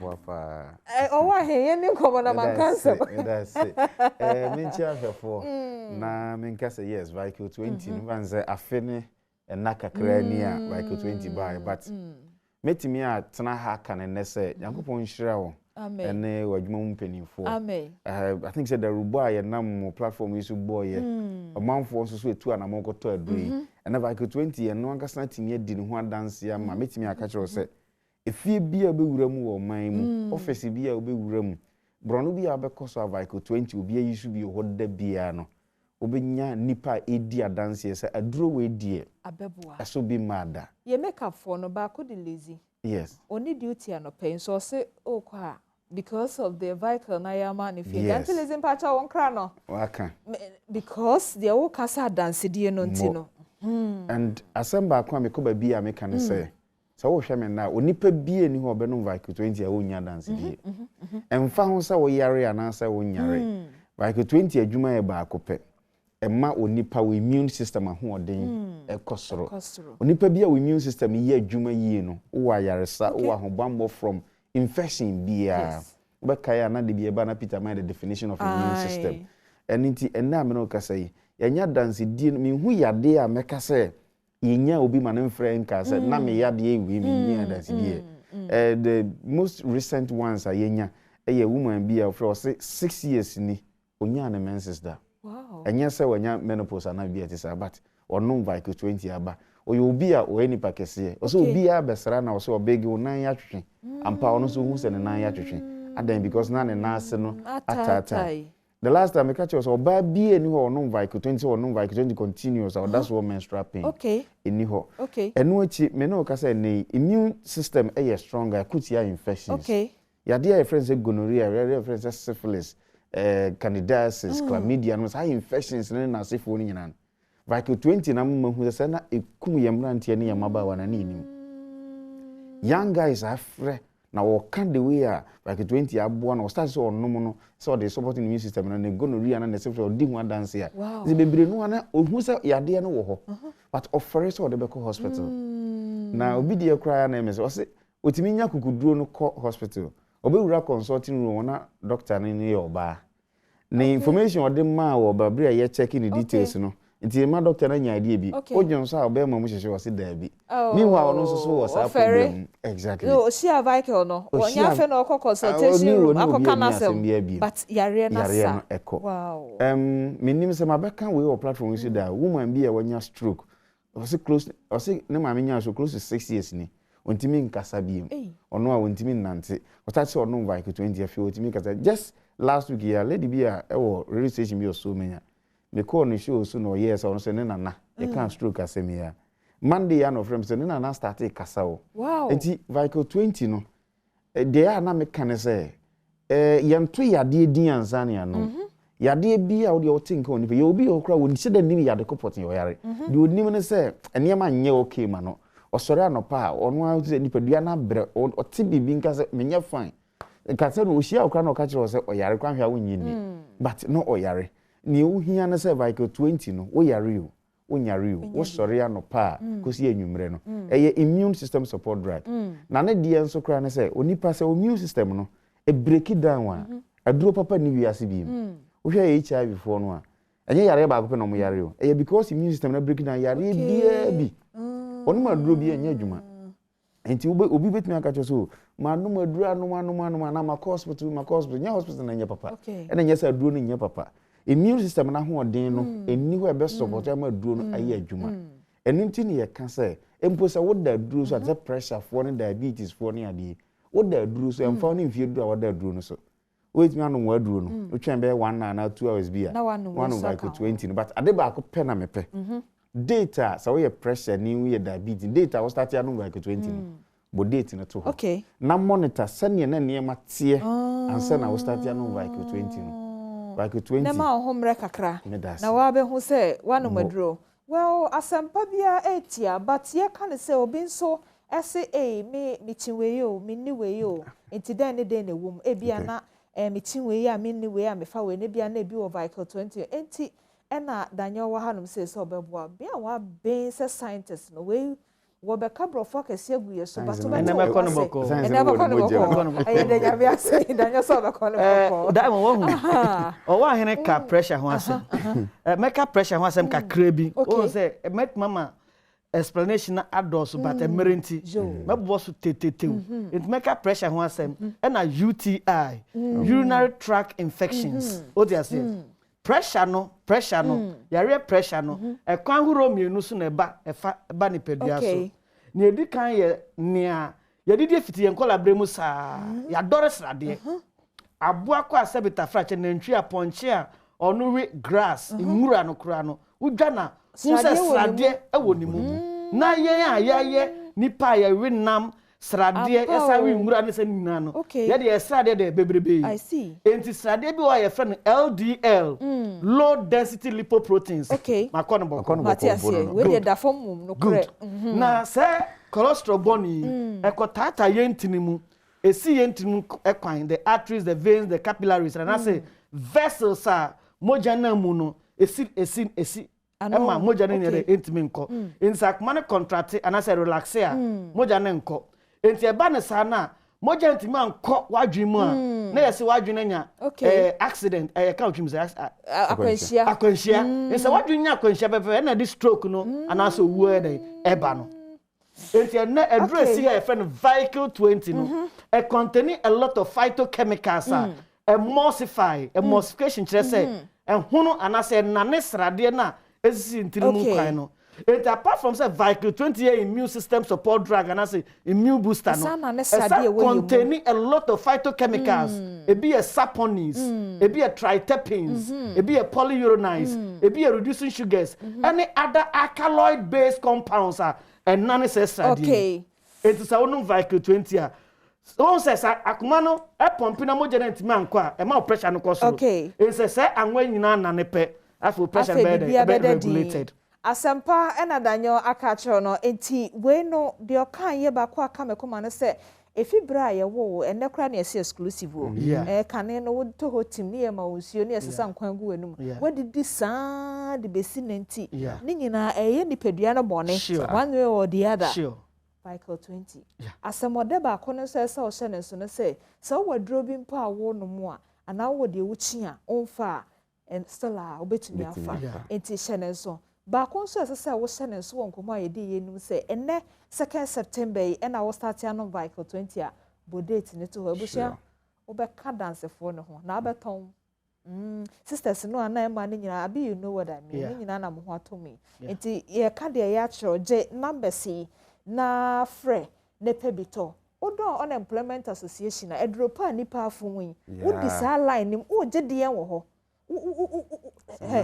0244-876-321 0244-876-321 and 0244-585-531 0244-585-531 Daniel you be from money aje baby a ye hia bia ye nko no but tewu no ye fa hefa na second type of pressure no so no infections na edeba won say ni pedua ne pick infections so sana body ni produce chemicals be from parogens it be a cytokines and a prostaglandins it says this chemicals say produce automatically o temperature no pressure be there e be cause it no ma drove vehicle 20 a esa na say yi more infections feel ni pedua no ebe ni na ma pressure no so yede yate next week me ba make UTI no mate no ho hia pa urinary tract infection okay yate but for now no fresh sat numbers nenya bito nenya binom na fa ye wadwuma nso na ebeboa because nkapre ne be UFI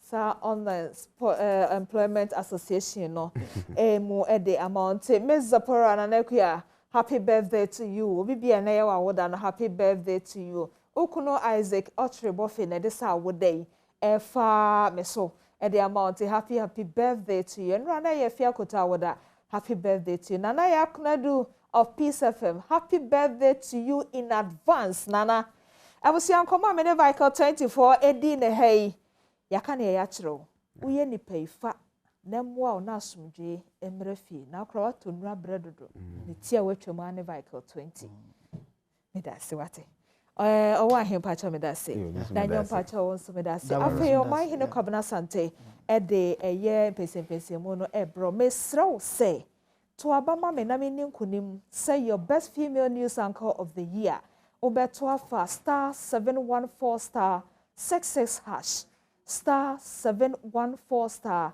66 hash se medjuma so ani se kase bo amede somo no a to sabai mame na time Ghana for mame saba subo se o best female news anchor of the year me din de mame chira diamond na pa da dia o ne me cheye no me da se saka bibi foforo bi afasa o ne me ka Facebook Instagram Twitter eye mame chira diamond shia me ho na ye ni sankomo no anopai wada dia no so me bonti me mu ache da se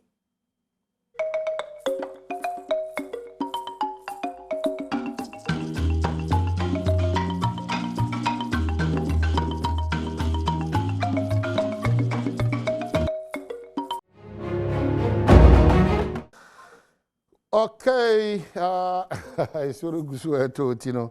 Wohwempa na nipa dodo na akadem mo kwan no agye agu no dodo na akadem nti beka se munye careful wa unya mpi and careful because isu no to pa ye obehwa bakacho se Matthew 40 omo kokobori di kan ba nti agye wa wo follow omo djuma no de omo ka akire na bia onim de ekoso ya tenase ebra so se de pensemu ebra o mamenka wo se enyumako bi aso yase se emfasa nkobo bro Kel Chaco toothpaste for aroma yaka bidie ene body tree e de asi ani e de bro kwanso nkoso crutch Kel Chaco toothpaste ene ema ose epokama utimi kasa utimi sire udu ni prema utimi ze bibia eko kama edema another quality product from Samara Company Limited so na St. Andrews College of Healthcare and a ultimate remedial school no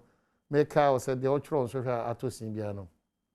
Of course you have to be at St. Andrews College remedial school no Mesrel ono bi o sehia sanwene so ana asin fosu man kasim na wakobia be on of deck what ma control no correct ye to sinyina number be from no both the healthcare and the remedial school near 0244 696911 and 0207891004 na watimi anyone akasa na bibia tima kokama ede ama CD capsules and an ointment so capsules no boost your immune system no na ointment so di twuwa pono waposo ma bibia tima kokama ede ma on tihye so se e wapono waposo no mpemu na etwo wachi kase na ya CD ointment be isa ha no nyina ede free ode about phone was 0209682836 or 0507674255 na watimi ne won akasa na makai obi em say ene hometown agency abedwa so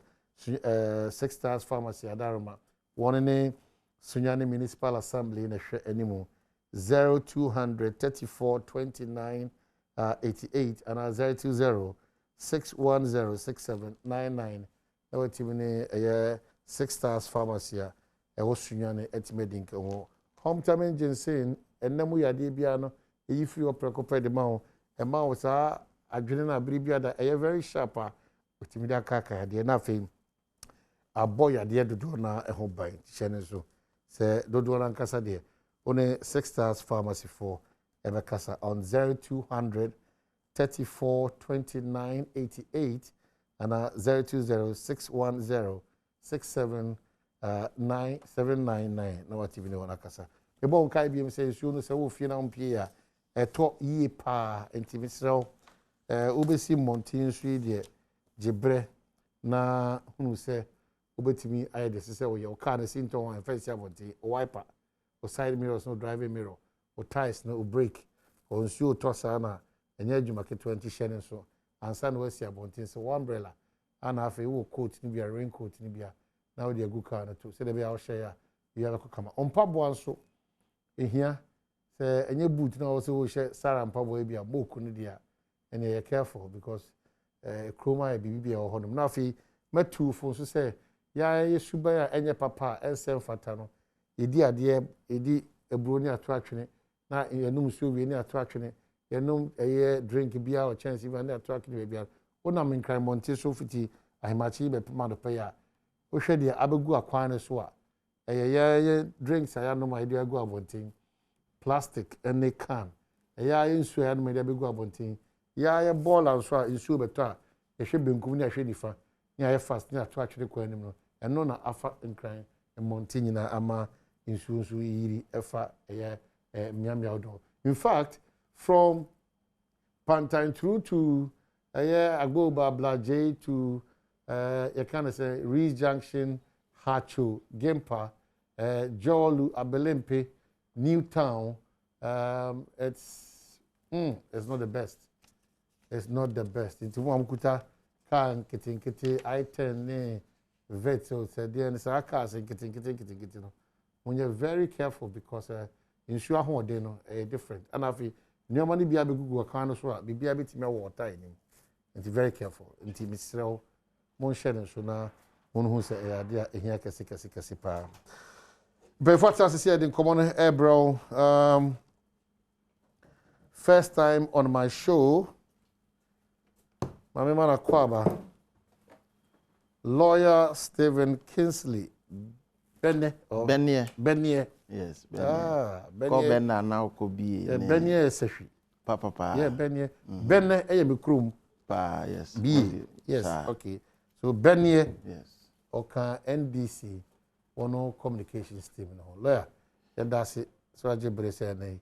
Me yonko pa so unti me creative for me yonko pa. Wow, yes, I'm happy to see him. Yes, Didi abom ya bibi abom. All call the law school they see me. And then was about to na feed it. Udwane nyame a hye na se. Enti waje na ni so ene. That's a pa say what kind. Good. Long time. Yes. Well, yeah, enya bema na otwi mu no so ni di na otwi mu na otwi a ebisi mu. Didn't be told you. Maybe I'll kind of watch him one. Oh, it doesn't matter. President Abba, I'm telling you that it will not take him more than next week to do the final announcement. Maybe Vice President the Jumana Mao. Oh, when you walk a bit of you. Maybe Vice the Jumana Mao. So, Kamaldeen, I don't see any name in power here. When you're in the Queen, he's a gentleman. Na afezo ojene Ghana hopa. And he Bribia are always proud to have him around on such discussions. And the other one say, someone's more move, you know. The only sad thing is that in sooner time maybe I so relaxed in their beds. Maybe more coffee or more hall. Now, yes, Raja, Pedi no the answer betra neti macheche machirama Bibia Timako Kama Ediamo. Kamala Koba.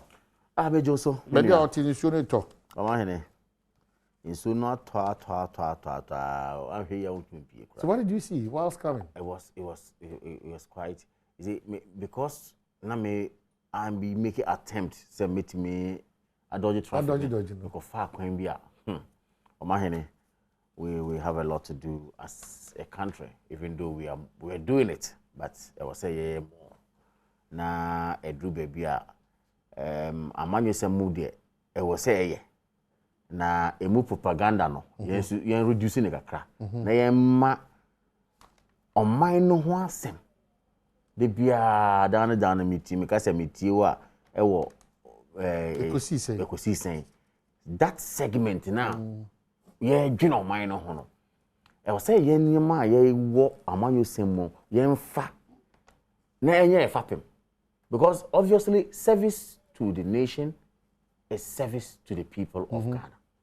na say oh buy nim say yen you na ontimi serve omo a or you should make that as your priority because enye say eno be dane o back a year and I dane me nima na akọ help mine kakra na they can dey me interest na person me push and the moye whether it's a political party whether it's an individual or whatever no on mine I will say a major priority in whatever we do. But I think say mestre yenma you free stream me say bagre dambo no mate say spillage na chassis ma santi say flats in sooner tornado about 3 days ago tamale kroma kasa kra no e fast narrow area e cut towards tamale north near other areas no strong rain by ma flats our flooded ama nipa bebre ahwere omo properties well we've not heard of any life lost but clearly animals and properties and all that no bebre ahwere bi I see I think say it's about time we watch ourselves my son who say meteorological services more the information about say rain so they expect more yeah some point we need to watch ourselves and take care of ourselves you be try ama esiwia aban be say mami want me anhwe ohun yie na say bibi ba because Bible na ye ka no everyone it emanates from you. It starts with you. It starts with you actually. So it's a one shot say enyen hwehwe bia ebetuma abo ho ban free some of these untoward your friend is saying occurrences now and gonna ahwe na yankotia asempa. So this morning my appeal to every Ghanaian they say rains na ya be perennial flood na ya be ye drains na o enimu you ya was said you say enwura na wo kwa akotu agu gutter mu no. Okay, think about yourself and think about the people around you. Because I run the Kwako blocking soon, flood no. But of course, we are waiting for government to come and clear those that for us. Obiko argument I am going to make Accra the cleanest city in Accra. It is with you. The president is not going to hold a broom to sweep around Accra. It is he's telling you, say you and I and him have a duty to make Accra the cleanest city in Africa. We can do it. The president said cleanest city. What do you expect the president to do? He has actually shown you leadership by telling you a cow, a kame, any obi or wabonti and what team you say you a duty to perform to make Ghana a better place for all of us. Okay, so Kamaldeen, lawyer, your observations will drive over. Yes, medasi machia na machia mimi so na ya chia hwefo nyina na no pai titu NDC amanyukuma ya by the western of Chia party panifo ya papa regional chairman Makele do big gedu anopa o hwe enti e chia ne na anopa ne executives afin so unu aketoa esiedu oh my chia ne ya na kan na mo asem ene muni mo pa oh yes ye ni mo pa muni mo pa ona wo sie ono so ya chia ne na anopa oh my yo how kese oh my Ghana titu nkran sensuo to a sensuo no mse hyaase ntem kakra na toya anti wadanso man ho de enye kra o my ba obefa kaneshi ho afa wodomi ho enyasam ketoa nti no megidi se panisi ya dijawa ne de aso na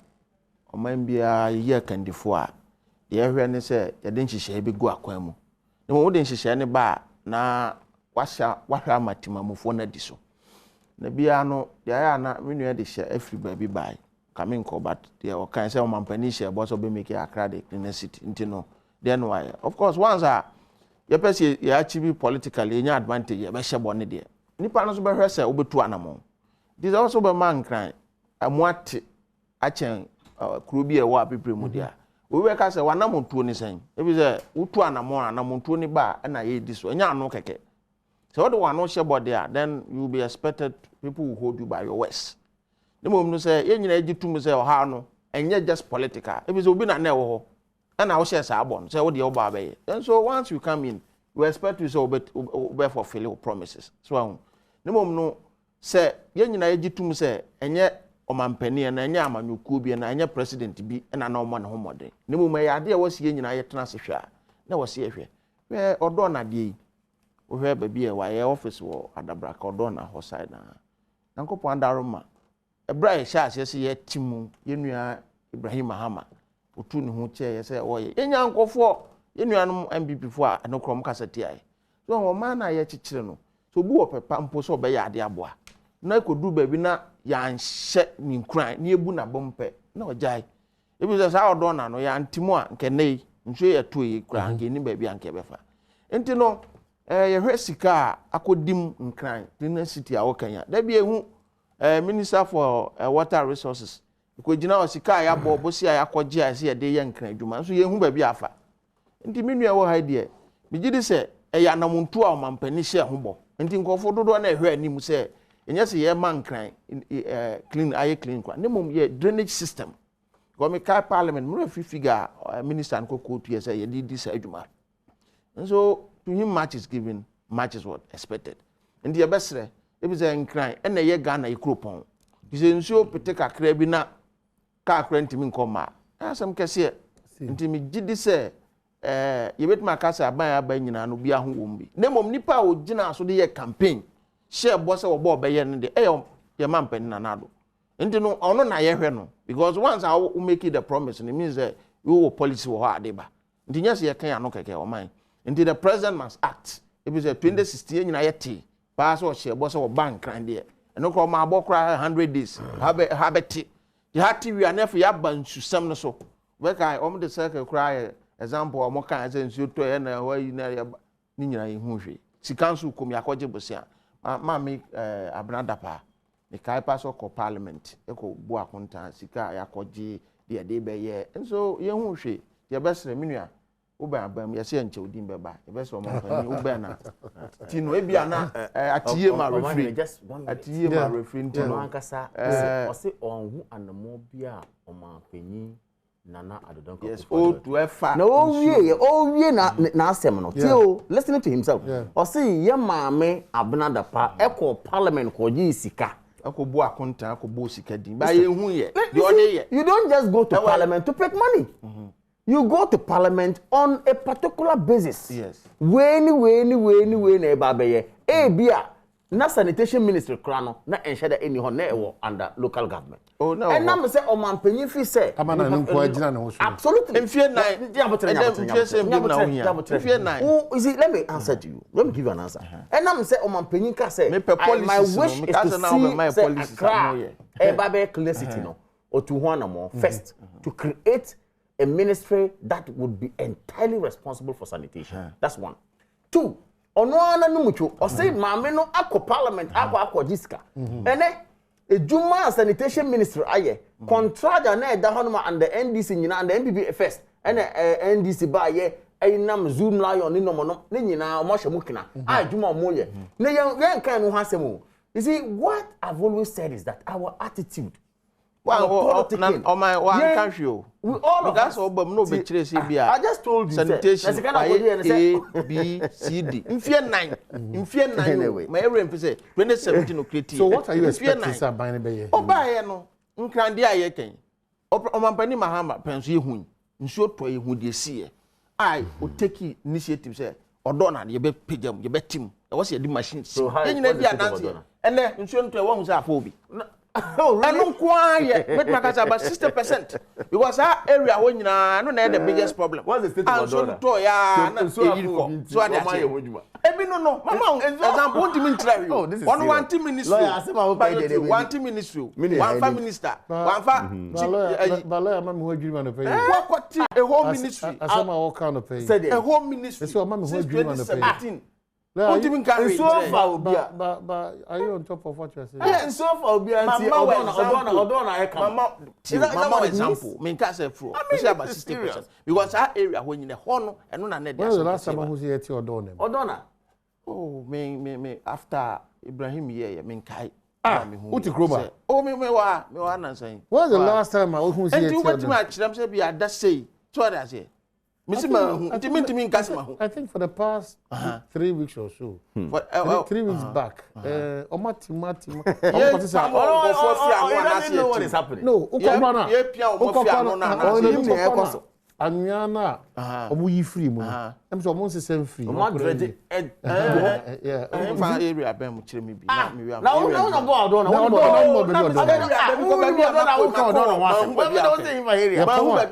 ya po ni afa atinkechi ya me odona minnim ntina na odona ko ho ase o minua me hu ba bi afa de bi ya no man nchena odon na man nchena sa because you guys am say what ma wa mamre wa ma o se betri so of course unam adabraka em say doctor you can say omo drainage ya titi kra omo say very very bad yeah very bad that is another problem odona fitam wo odona clinic side ho oba be fa oba graphic road ho fa oda bia and me hu dia won kan timi ndimi gas ma o say atim o ma baby say atinkechi wo of course you wi a say dey okay e ba kwa kwe ma hu say ampa no kre ndimi no enye say wo create ministry keke but you must act. Okay, so that's fair. Okay, so Kamal, what is it about this presidential jet? Ama Ero Kuje to Blakwa, Gidi Kasabi. What is it about it? Well, Omahine, the right to speak, the right to give your opinions, Obia intimate and take it away from you. You reserve that right, especially say you to Obama, no akwatina parliament. Na Yakupon ayo Adom, na committee who belong to no has to do with some of these matters. Happy, of course, with the greatest of respect to whoever, to a black one, he has a right to speak. However, Omahene, mestre, Omanpenyi ye to Abamanoa as your mom penny. A normal anansi share ye dia to honom as oman say de ebe hwe no so eba efa ne bambo ho nsem efa ne safety efa no efa say the conditions of service ebe boa ama ne djuma akwanim ama ye nyina no those share and those laws no and those regulations ye dia to honom e wo ho anasa eni honom e wo ho ya sama no akonya say obetima to kwan on behalf of this country, etimako engage penyinfo hwenabeya at least we are not an island on our own. We need assistance from other countries. Other countries also will need assistance from us. Na say yentime ni sankita huna we will not move. Nti omanpenyin sebi. He who doesn't just wake up say ane me pese bia mechi kwan ekogimeni. Debi akwanto na okono ebia na invite no ebia na program bi na abeda honum any orders. Those are the matters that call for him to travel. Now, in traveling, okay, so your friend is saying, Oman Penny John Ajekum Kufomre. So, a bedroom time be never, of course, state your friend is saying, jet or honor. Now, what was the name given to it? The flying coffin. You remember? Okay. Because technically, the jet that we had a problem. Honorable Ablako Ankasa attested to some of these facts. Say, yes, Air Forces are or Maimuno, our motion planes are near one. From the Falcon, a champion, Mreso, Bessinia, Ebeto, if anything, Rollins Toy, or Mampenuku for Baya, and so now technically faulty. No, a free one bedroom baby, new one, what's the name of this particular jet? Falcon 900. Falcon 900, right? And also, enche bia Yakupon and a chain to me. A boy, and Kabete, and Kasama betting anti Asampa. US. On my penny the play co 2 years. We 30 minutes are more taking off no one in an engine back off.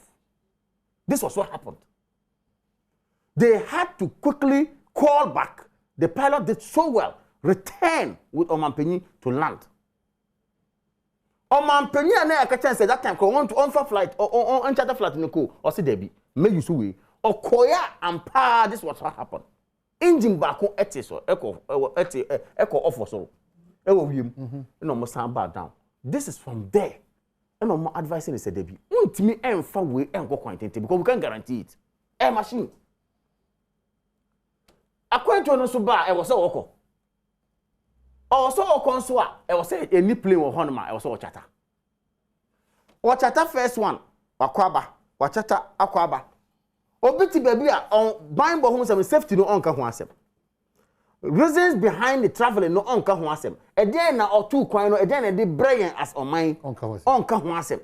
There han say ya tie 14,000 pounds an hour for a man penny say what 2 coin. Now 1.5 million AstraZeneca are free Germany air but enam say o man penny ko din kita ho there. Eno dey hu here. How is getting serious in this country? We don't respect. That's what I'm saying. He has the right to speak. Equally, we have the right to respond. Are you telling me, say, Omanpenyin John Dramani Mahama Ebet Nahonoma, Sebi, Ghana is going to be an island on its own? We are not going to have international bilateral relations? The president will not travel? And then I say, maybe your budget to cry echo do baby. It do baby. Our budget was actually basically supplemented by international support. And I still think, say, some of these ideas in the because of loans and other things. And if you don't move, how do you get that? First one, on paying 2 coin or call France and other places. Sika on your buy, yanka wasem. But the other 2 coin, and then here. I feel the only policy, but I support the policy. I don't have a problem. There should be a travel policy. There should be that in place. We shouldn't leave a lacuna. And I agree. However, try to make some cheap propaganda out of it. Say 14,000 pounds. And just no, say man can say iska. Now so yet and a koye Sputnik V because we wanted to procure some 300,000 vaccines. Ya ntimanya ya say o yanya ho mfam ya say sikano dos no ede o man panya tima to kwan akonya 1.5 million AstraZeneca for free from Germany and the WWE kan ho asem. Are we getting serious in this country? Come on, I'm getting sick. Until o man panya be to kwan ya sebi ahwe mu fo ncheme on fa trotro no fa si no so na say ya pakpakpakpa say ya na akodu Germany oba oh ya bon sema man wa fa trotro akọ Germany aba. Is that what it means? Is that what you want us to do? Or man pay two coin? Oh, I put that black on me 2 coin. One can cheapest flight ben oh economic class. Who they go far away? No, we know akwaba. No, could just have one say man. Oh, why are is that what you want? Or concern. What's the concern? There should be a policy to regulate it. Why? We should also be mindful of the. He was a deputy minister under a government. You didn't know that there was a policy for travel. The president then was traveling with chartered flights. President John Dramani Mahama, when he was a minister under him, he was traveling. He didn't know that we needed a policy. I'm not against the policy, but I'm saying that sometimes when we try to come and spin, create an impression, say, oh man, penny a disikano wawa, and I was saying Ghana sika, and you know, abra nipo COVID, we have now 3,000 vaccine. Why you doing? G20 summit. Oh man, penny say you invite me kwa. First on my agenda is to find out how to get vaccines for this country. I'm pampa okoya wanya. Yam one abaso. Play na watinemu. Na ma share that for picture. Na mo the bed aba. Na ma share that for minua e friend saying Thompson. No sabet na ho. Am penyi mu play na watinemu. Why is it? This is cheap. Is it wise for us as a country? I am saying it's cheap. As a country, is it wise? Say put out the figures of the president's travel. That is what I'm saying. It's cheap. You have a platform. Parliament is there. You can ask questions, relevant questions. And you can raise and then bring the policy, put together a document. What have you done? You come and sit on media and then you want to just run down people for the hard work they have done? For God's sake, you see, Ghanaians, we are not falling to some of this propaganda. A Jumana, I was saying, I had their mind, and Jumano. A Jumano, now, on penny, now, some more to and Thompson, and I friend say, Thompson, a separate guy, that's my good friend. Na denaba yes oh dey be church no or TV so and na the plane na bed wa ha and na shower wa ha and na inti Ghanaians hwe o mampanya ko shower sebi ya won anto fie fom hu efe na o timu so shower. Let's face facts. Nipa na o say yan to aba man no oba ono so sanso no if you're no humility on your public officer o say there if you honor, I want to see. And I have just started my promises. Not on your public officer. My submission is that when you do that, you run away from the fact that the president cannot be scrutinized because I have not said so. But so not if you honor. No. Sebi, we all know the background of Nana Addo Akufo-Addo. Now he's availed himself for us. Say, yeah, you bet me ebusebusansem because yen no be di enim kan abrasem yen de say the bambo and in the bibia betimi akoso e kwan bi so no why are we angry with why are we saying it's cheap propaganda? I am not angry about the fact say it is That's what I'm saying. You have the right to raise some of these concerns. Yeah. You have the right to propose, say, your policy being put in place, which is a lofty idea. Yeah. Because you feel, say, every penny lost to Mother Ghana is a lot of money. Yeah. You understand? You care about the public purse. Yeah. That is why he says that all that has happened flies in the face of a good management or prudent management of public purse. You know? He doesn't see it. That's his argument, basically. His argument is that Sikana yedi akwakofa jet no ene doso. Ena make say nipa na o ka say no. No a deputy minister. Say obey minister so am or a deputy minister continue so. Sure. Very good. Stam no. Tina the go mo focus e krama ya okuta dompeno on time po. The crowd dompeno. Because the krama ya move to na ba kwa fa dompeno. O problem. Obe concentrate. Tina ta no concentrate. We nam no amanaka dompe amaye. O we nam no we aka dompe na fe de aka nkasa kasa. Na kasa kasa no de na we de obedare. Na we be say afe de dompe ni nsem bio. You see, the point I want to make is that we must be hypocritical about this kind of calls. Yesterday when it was bad, today equally when it's bad, mention it. Na make say yanko history mo yanko ha bakose mu. John Dramani Mahama no ye the deputy minister no on chatted plane him to kwa na. Offer. Enra na metie se enra na no etu na we interview sports minister. Yeah. O can say ye ko ball bi wo South Africa. The cost involved. And the cost involved ni say play in South Africa. Until ye be kwa kiani ke yanko chata play. You ask him and I'll say now the cost is going to be and I'll say yes, we have nothing to do. We have to. At the home way. Sanso na o mampenyi betu kwanya at the home. Mra kwan so say we look at Article 40 of the Constitution of the Republic of Ghana. And international, when it talks about international relations. You're a member of parliament for God's sake. And some of these relationships are very important. But we put all that aside and all we want to do is politics. NDC is the alternative. The best alternative. Public purse. Oh, but we saw you. We saw them in this country. Okay. So wrap up now. We saw all of them. Their life and the way they were flamboyantly enjoyed. We saw that. Now you come and pretend.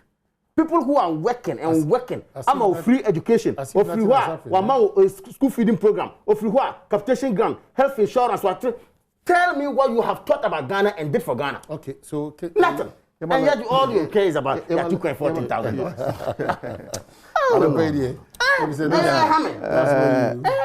Asanya na so do baby ana before cry we don't respect.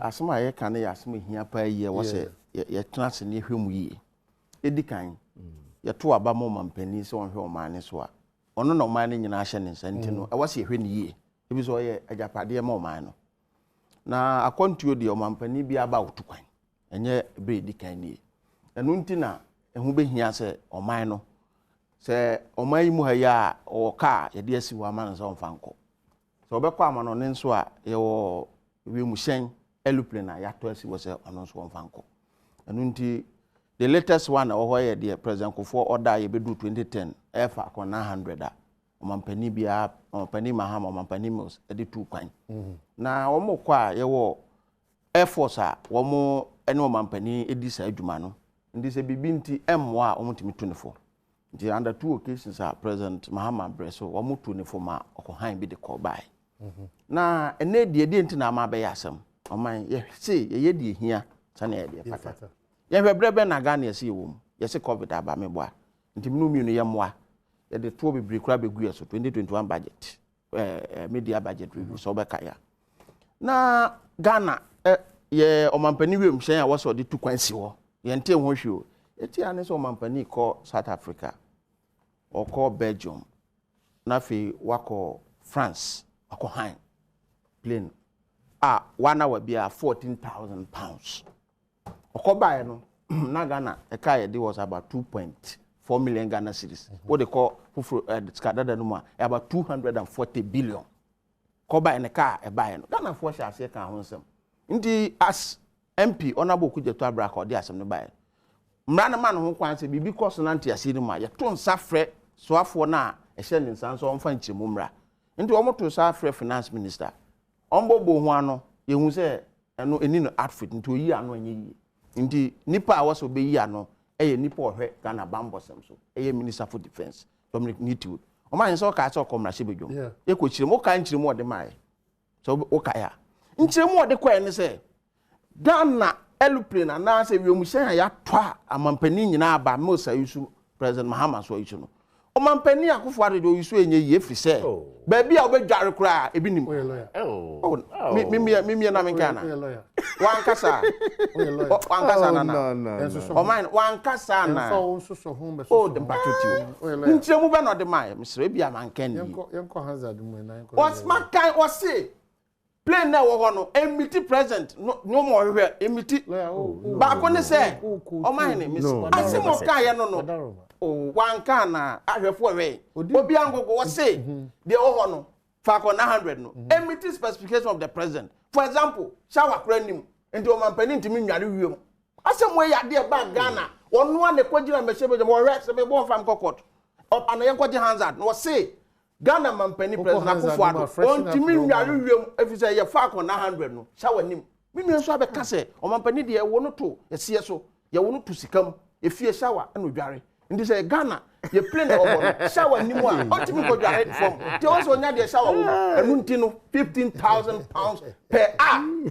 240 billion mampani nto ba ko buy o ma hini you come to power meba o ma hini meba ho mi build aba it's been there before eni ye kai na ye kai no anka de enfa nsempo mampani adwena nsisu no koyeye ana Ghana fo aka nti me a ana me ne wa ka wo ana mo tu bi ma otu no behwe wo chi ansa ani na no ni nansa May na we by July o mampani so ko England ni Germany no sa ko high bio and also around $14,000 per hour okoba na e ka ya bo is around 346 billion adan why ba ko yaka ntin kampo fanchire mu bi bra nyina so ntia up to na first one ba wankasa o wosan kwa ko ye biem ne say ba ya Ghana fo kan na hye na bufuo mpoma this time no wama ekana kosromo because from 2.4 to about 3.6 what's your problem but what's your problem with your problem one is say me am tie what to tuom say o man ma yeden if it's a covid aba what the to be bra ko parliament na wo abra bo na wo bo no nkere say o man ma yeden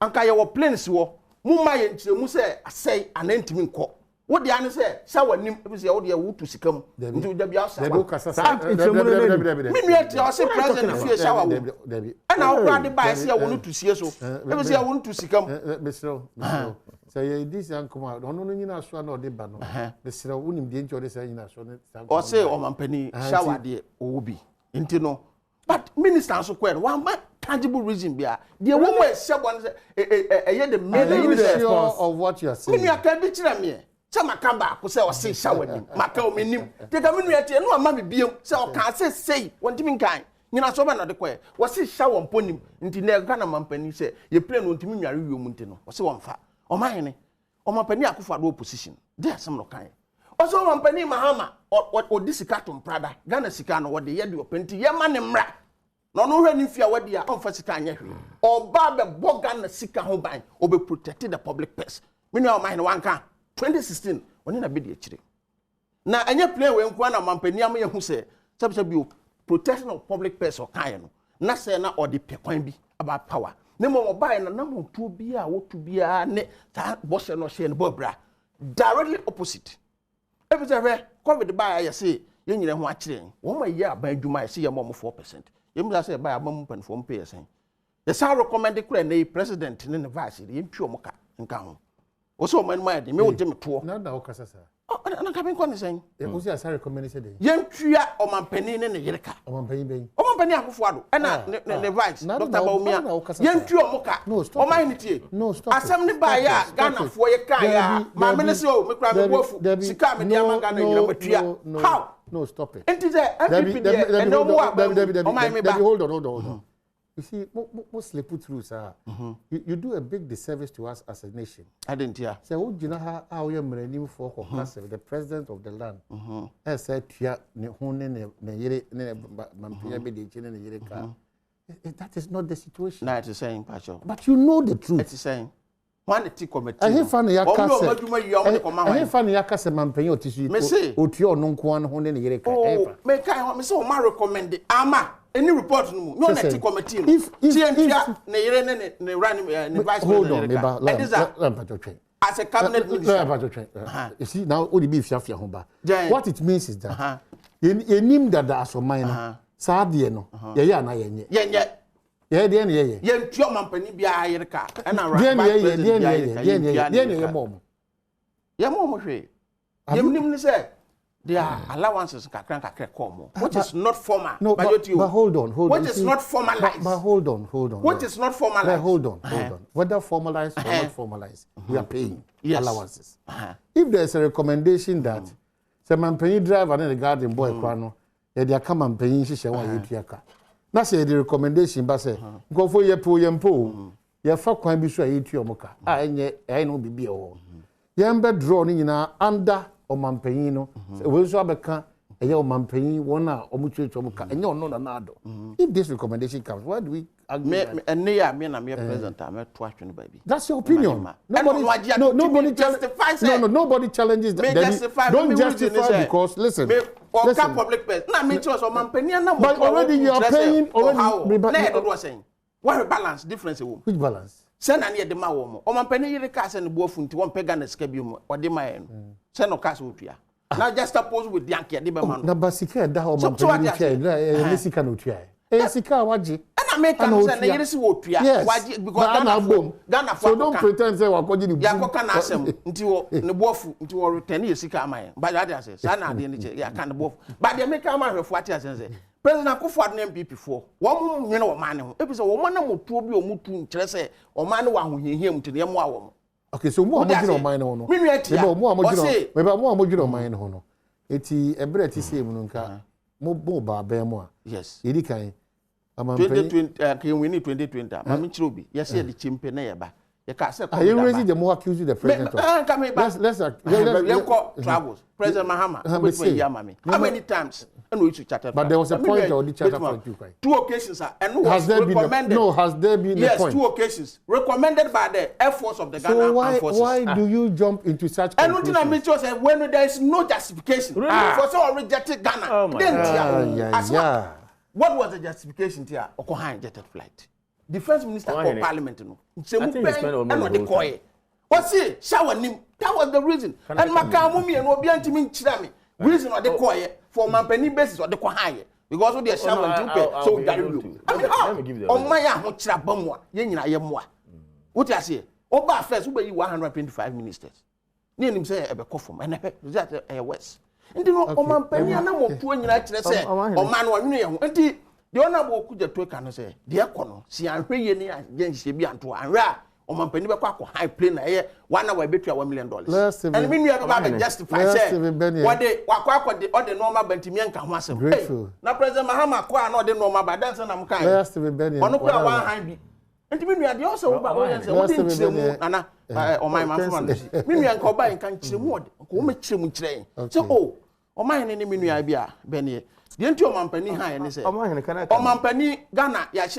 wiom hye ne siwo no problem say ana bibi say nti wontimi mfa nko ba kan je se wa han kontimi nka ho asem obuofu wo position dance na akai omampani we ko gina kuma se ne yire on check contrast ni nyina wo ka chi omampani fufu okay so obi anka ho nti no ya chapa ya chapa oman no so ma Ghana fo ne esi me enyem no enyem no ba ko kwase se lawyer Steven Beni betna hakasa o da hwe wenim o hwe nose mask o hwe me am hwe nose mask o hwe nose mask that tells you how reckless they are one is he enyem no he's secure because the two of us are covered but he should show leadership by example he's secured people now was say yam fa Ghana man no e wa covid ahia mo dey whatever Miss Annie Bono got a COVID mreso a year break. I will not ignore that.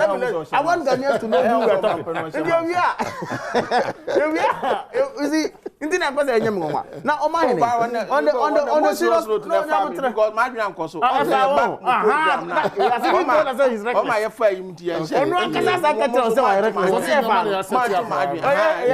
not the subject matter, but I want Ghanaians to know when Excuse me, these are the NDC people who want us to vote for them.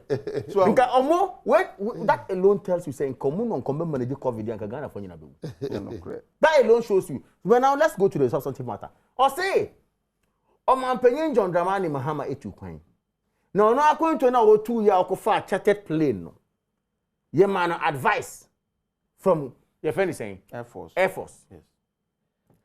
They say the commander-in-chief of the Armed Forces of Ghana, which includes also the Air Force, or Mampenyi Nana Adonga Kufuor, only the man advice. Or to Kwanya, Defense Minister Nimuhe. That's what he's trying to tell us. Oh, yes, sir. If John Dramani Mahama had advice, and now the president is traveling, and before we took Kwanya, one out in Haka say, Okudeta Black or Trokoma Parliament, you know. Mufre wrong minister, eko frere finance minister. Now later they train Ajumba said they be finance minister also frere, unfrere defense minister. That tells you alone, and no crown that trajectory alone shows that they are reckless. Oh. Because they don't even know where to call and where to go there to address their concerns. And then secondly, say defense minister never year no. Oh yeah no. Basis of the mind is say shower any plane. Yes. Which is a very big lie. You are a lawyer, for God's sake. That is why Omahini referred you to the Hands Act. And I'm saying, my reason. Speak and speak. Say, Ghanaians are mutie no. Omo nim say nsema ye kai. Say the nim the echa omo. Omo so nim na ekoso. Tell them say defense minister ba ye no. Weni no kai. Of course, defense minister mentioned the technical fault I can ho asem. Me bo ho. Me akasa me kan ha. He spoke about the history of that particular flight and plane. And I can say, oh, your call US crown, this was what happened, unfortunately. Now, technically, no, advice are urban, and you're good man for long range traveling. The first minister mentioned in his response, long travelers, no, aren't me yet, with such planes. Who say any they won't take yet, on them for there, how will they say? One cash shower, no, my one count, they say, not freshen up. They hadn't say, shower, and no one come no tea. One say about say play no end me and call long journey and it's our corner. We say they gave this advice, and after that, you know, we have not bought a new plane still. It's still the same plane. So we took Kwame Buma. You don't need Omampenyin to come out and tell you say Air Force is a mommy advice any intimate plane. No, these are internal matters. But you see, under NDC, when John Dramani Mahama was giving that advice, you know, I don't think Omahene you were told. No. I don't think he was told. I was not told. It was after you felt said after you were opposition. My propaganda be a young cancer be a young potongum name same name trouble my ye buy a shell nose must no be on yes you not say free no be on your cover na Ghana that's what they want. Until I make cancer and first one or buy na your free minister should have been able to justify. I think I'm saying that we understand the if you ain't called donor Uncle here donor you answer all the when the man got your money, yeah, can say, best best year, why you bro, man, yeah, bro, until I know my thank you so much, Sarah and Sarah, the leading team. They are so grateful. One new team, you know, some team they an exciting show. Also, Algebra, or should be most of them in terms of clients I'm advertising. We thank you so much. You should to know we share forecast now and so you are stepping out, be careful of what you wear, and then cast so tie, no brake, no wiper, side mirrors, no, and have a driving mirror, no, and drive cautiously. It's very, very important. Ghana needs you alive. Intimate, so very, very important. And that's it. I'm not afraid so who did dear a Bruno and Tony Quem. It's only a say to no a fast strategic politics. I also will you be one casana or your end product. No. Just keep Ghana alive and keep hope alive too. Bye bye.